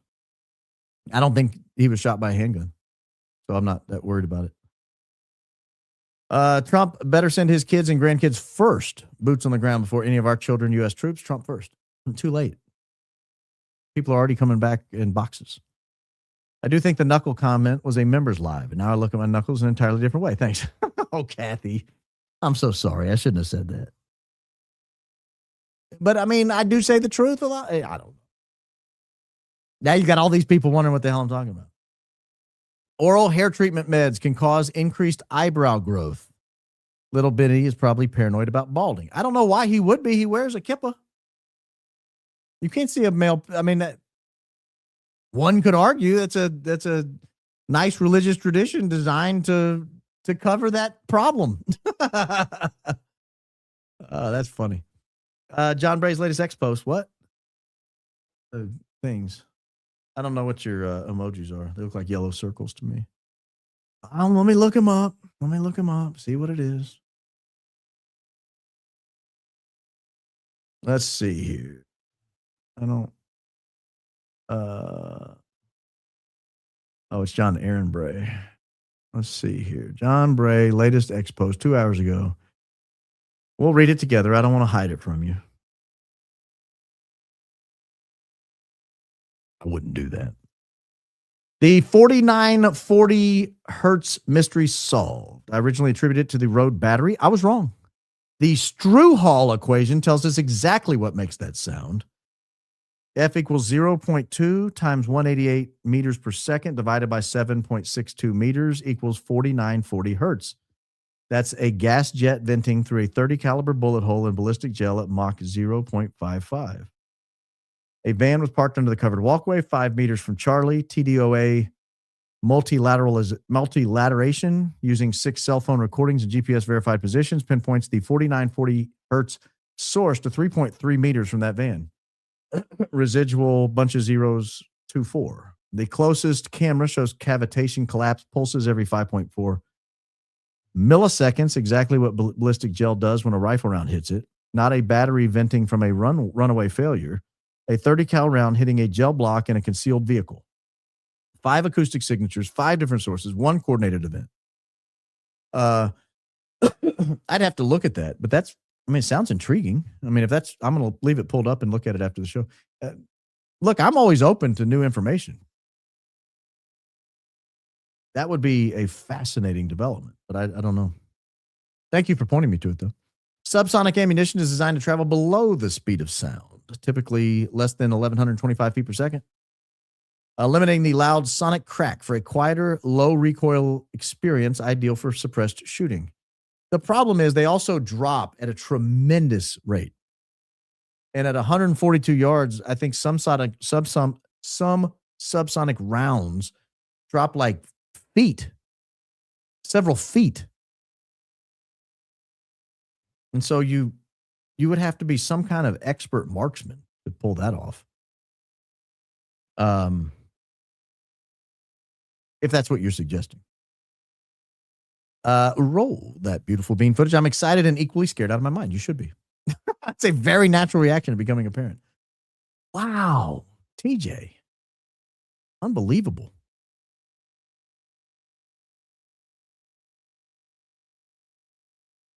Have I already seen this one? Or did you write the same thing twice?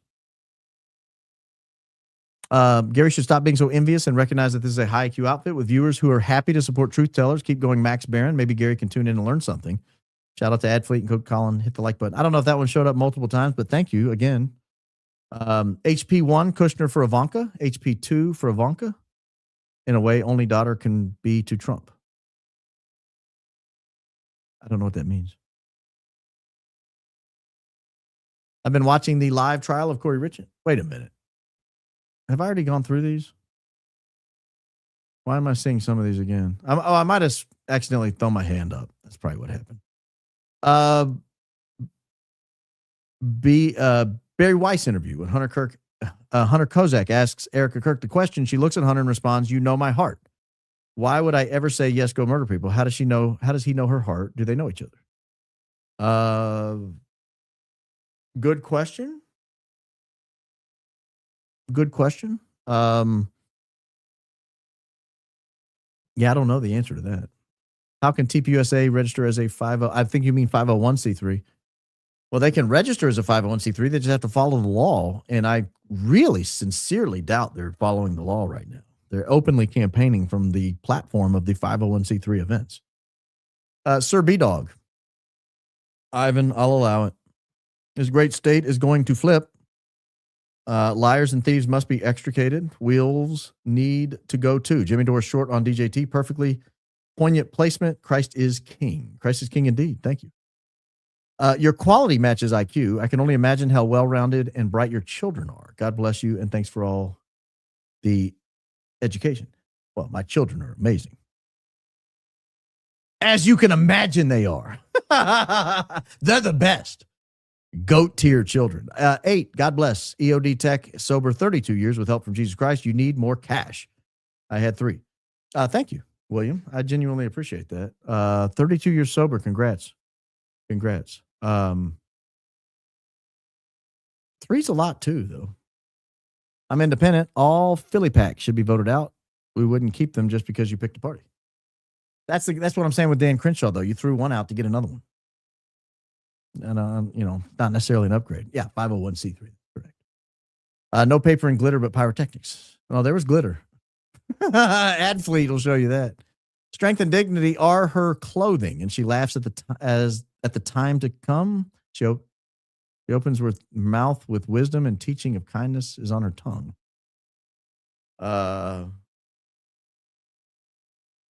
You're talking about a Proverbs 31 woman?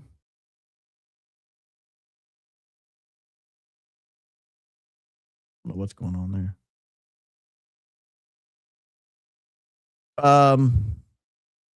Thank you. Got here late. Just wanted to say I was shocked to see Candace hold up the same Masonic Bible I inherited from my G-Paw. He was level 32 plus. What are we puking at? Thank you. What are we puking at? Thank you. Senna, Schumacher, or Vettel? Of those three, Schumacher, did you catch that EK said that a family friend worked for CKTP and introduced her? Yeah, we'd already covered that. Maybe I'll go back over that. Apparently, that was a show that some of you missed. We did cover that. EK, I will not keep my faith in a box, but I will keep my whereabouts on September 8th and 9th in a box. Sicko, she will answer God. She also will keep her husband's body apparently not buried. If it is, she won't tell anyone where it is. I just want to say thank you for everything you've done, and Daisy. Love you all. Thank you. I appreciate that. Talarico says God is non-binary. Really? A weird way to put it. I thought Trump got rid of DEI. How did EK get enforced to Air Academy of Board of Visitors position? That's a good question. I was just told I got to cut back on super chats. Now seeing a new mini-me is coming through. She's not wrong, though. Hey, take care of that baby. That baby's the priority. EK saying she doesn't like vanity while wearing large gold rings, sparkle suits, and a face full of makeup. Then saying white teeth is vain. EK, that's a point of hygiene. I shall continue brushing my teeth. Thanks. Oh, yeah. As you've gotten slightly lighter, you've gotten slightly more hilarious. Helga, you've been commenting on the show for months now and only now telling us you have video for the event. Email it to Baron. Yeah, realbaronpodcast@gmail.com. realbaronpodcast@gmail.com. Could the flash far back in the tree have been something that made the noise, not a gun, but the simulation of one triggered by someone on stage? I've long wondered about that flash. Good call. Triskaidekaphobia. I don't know what that means. I don't know of what that means. I know what that means. That means you're afraid of a lot of little things. During my stepdaughter's murder trial, everyone was subpoenaed as character witnesses to keep us out of the courtroom. Ooh, in Ohio. That's an interesting approach. Yeah, the rule of exclusion where you have to exclude witnesses until they testify. Huckabee needs a big Bible to thump common sense into his head. I don't know if possible. Him, OMG, a siren. Let me take a quick video for X walking during danger so I can get that 7,000 again. I'm guessing you're saying he was filmed a video on social media of him walking around while the air raid sirens are going on. I feel blessed to know Curious Joel, Whitney, JoJo, it's Theo, and Baroni. I need signatures from all. They are cool. I am not wish I was as stellar as those wonderful mods people. They deserve all caps. Yeah, you're typing with all caps. You're yelling. Can't forget our homie JJHR11 and Daisy. They all rock my socks off, which is why I don't have matching socks often. Curious Joel times 2 today. I'm never going to have socks again. Yes. We have good mods. We're talking about the same guy. He's one of the 4 being interviewed in the vid you showed. Funny, no mention of the photos he took. Did he take photos? I didn't see him take photos. Baron, have you, Daisy, or anyone you know of canvassed the members of UVU TP chapter for any info regarding the event and communications from TP headquarters? I have not. I don't know about others. I'll ask. Speaking of back to the basics, remember on 9/10, there was something happening in the bushes during the event. I believe Candace briefly covered it. Anything came from that? I believe somebody was flying a drone during that event. It certainly looked like it because the guy who stepped out of the bushes, it looked like, had some sort of front-facing backpack, which would be very consistent with flying a drone. Congrats on the baby. Did I miss something? Are you and Mrs. Coleman expecting again? If so, congratulations. No, we are not. That's roll that beautiful bean footage is expecting. We are 47 and 46. The odds are not in our favor. Please complete sentences in proper grammar. We are a high IQ group. Thank you, Kathy, for enforcing the standards. YouTube won't let me send what I want out. Sam Parker's X video today about EK from 2012. Was it the video of her doing the interview where she's pro adult industry? Because if so, I played that yesterday, I think. Today, my heart implant monitor called because my rate went up. Not deployed. Y'all freaked me out. Roger. Perhaps you'll be appointed to oversee Naval Academy next. That underwater basket weaving degree might come in. That's funny. Just emailed you the clip of the volunteer who said, I can't remember how many times I've been in a shooting. Yeah, thank you. That's interesting to me. Wow, Boise? A Rosie? That's Rosie. 10 memberships you gifted? Thank you. The people who got them are going to be entertained. I almost drove off the side of the interstate. Old glitter bits can no longer chase after the glitter. You just can't make this up. Who is this woman? Drive safely if you're going to listen to the program for Jeepers Creepers' sake. 15,000 watching, 9,000 likes. Come on, y'all. Don't do Baron this way. Oh, we're over 10,000 now, so that must be an older comment. COVID canceled church, school, shut down everything but strip clubs, liquor or stores. Insanity. Yeah, pot shops too. Don't forget the pot shops. They stayed open. I agree. Logic is essential. Intro to Logic by Lisley. Master Books is great for the whole fam. Teaches logic is the study of the way God thinks. Oh, that sounds interesting. Man, more gifts coming in. Impersonating someone evil won't do good on the soul. 40% of American males are obese. 0% of operators are obese. 0% of the men in maroon were obese. That's an interesting point. And I would say it's probably more like 70% of men are obese. Or maybe it's just where I live. iPhone gunshot. Charlie, the Great Delight S scrubbed the video. No, an iPhone gun did not shoot Charlie. I'm watching on a 75-inch too, and it made IUD so much funnier. Oh, gosh. I'm just reading what's there, man. TPUSA back at UVU on 3/11. What? That's next week. That's 2 days from now. Is that true? TPUSA, UVU, March 11. Is that true?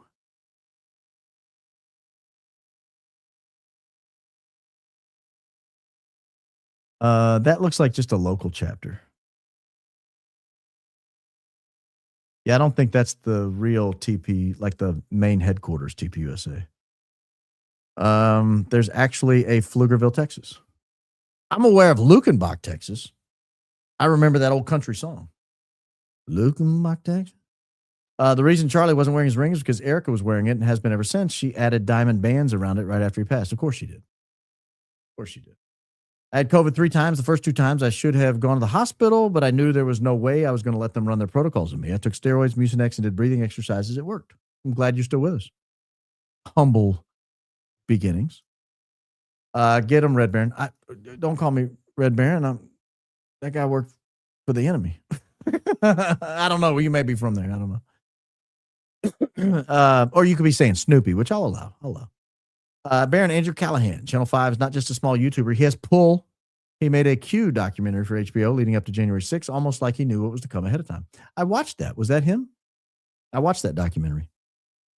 But Baron, you cannot vote your way out of corruption this big when they steal the election. Ephesians 6:12, we need to pray. Well, we do need to pray, but you're right. Oh, honeypot. I did not know what HP was. Only a 501c4 is allowed to influence politics. And only with 50% of their money. The rest has to be education. Chris Martinson debated Gary on X about guns. 'Twas so entertaining. Gary was not happy. LOL. Good boy, Gary. God bless you and your family, Baron. I need to see that actually. I wasn't watching a lot of Gary content back then. Hi, Baron. My husband said for me to stop giving you the $5 comment and bump it up. So bump. Oh, I got the old husband bump. We love you and don't ever miss a show. Always lots of love and prayers from Oklahoma. Thank you, Okie gal and Okie guy. Thank you. I genuinely appreciate that. Have you R-clicked speaker on taskbar, click volume mixer, then raise slider? Yes, I have. And I've even got a Stream Deck button to raise it all the way to 100%. All I know without booster software, trying to help. I'm trying to help too.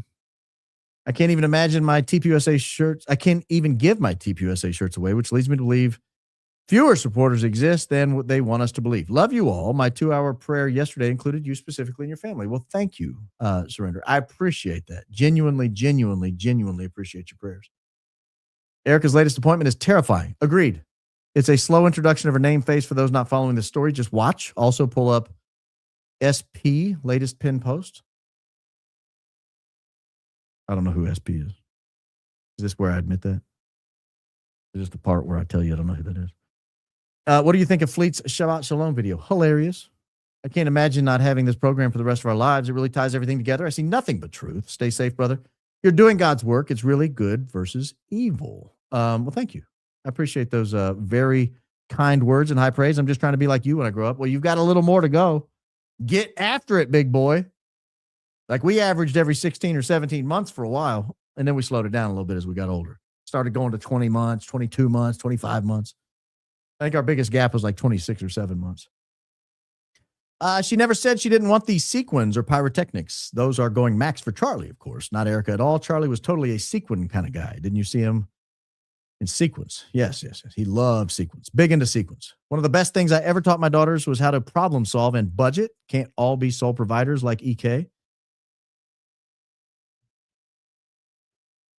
The whole single mom thing she's pulling is bothering me. Drinking Fiji water because of you. Now going to get methylene blue drops because of Drap Church. Getting smarter every day. Christ is King. Christ is King indeed. I have methylene blue drops. They make me a little hyper, though. To be honest, it's like caffeine.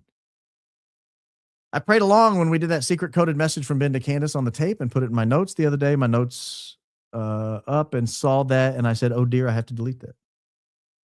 I played along when we did that secret coded message from Ben to Candace.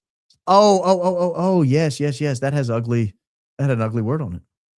Hi, Baron. Maybe consider putting St. Maximilian Kolbe pic on the wall. He knew about Freemasons, and because of them, he founded the movement, Militia Immaculata. I love your work. We actually have an icon of St. Maximilian Kolbe in our dining room. Hi, Baron. Oh, I already read that one. Yeah, we actually have that already. Sam Parker. Sorry.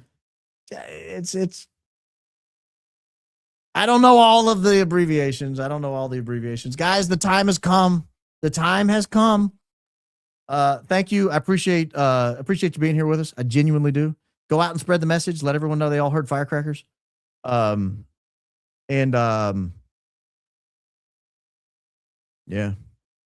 Like, subscribe, notifications, share with your friends and family. A personal word sometimes will help move somebody in the right direction. So tomorrow likely will not be on tomorrow afternoon live. Probably will wait till Wednesday. I usually take Tuesdays off, spend time with the family. I think I intend to do that tomorrow. But we'll see how it goes. In the meantime, ladies and gentlemen, don't ever forget. Jesus loves you. Have a good night. Get a night's sleep. We're only on day 2 of daylight saving time. Someone pointed out it wasn't plural. Daylight saving time. So your body needs a few days to adjust to the new time. If you're weird and American and you have daylight savings time. But your body needs a few days to adjust. So make sure you get plenty of rest the next few days. Heart attacks go up this time of year and it's not necessary. But I'll see you soon, one way or the other.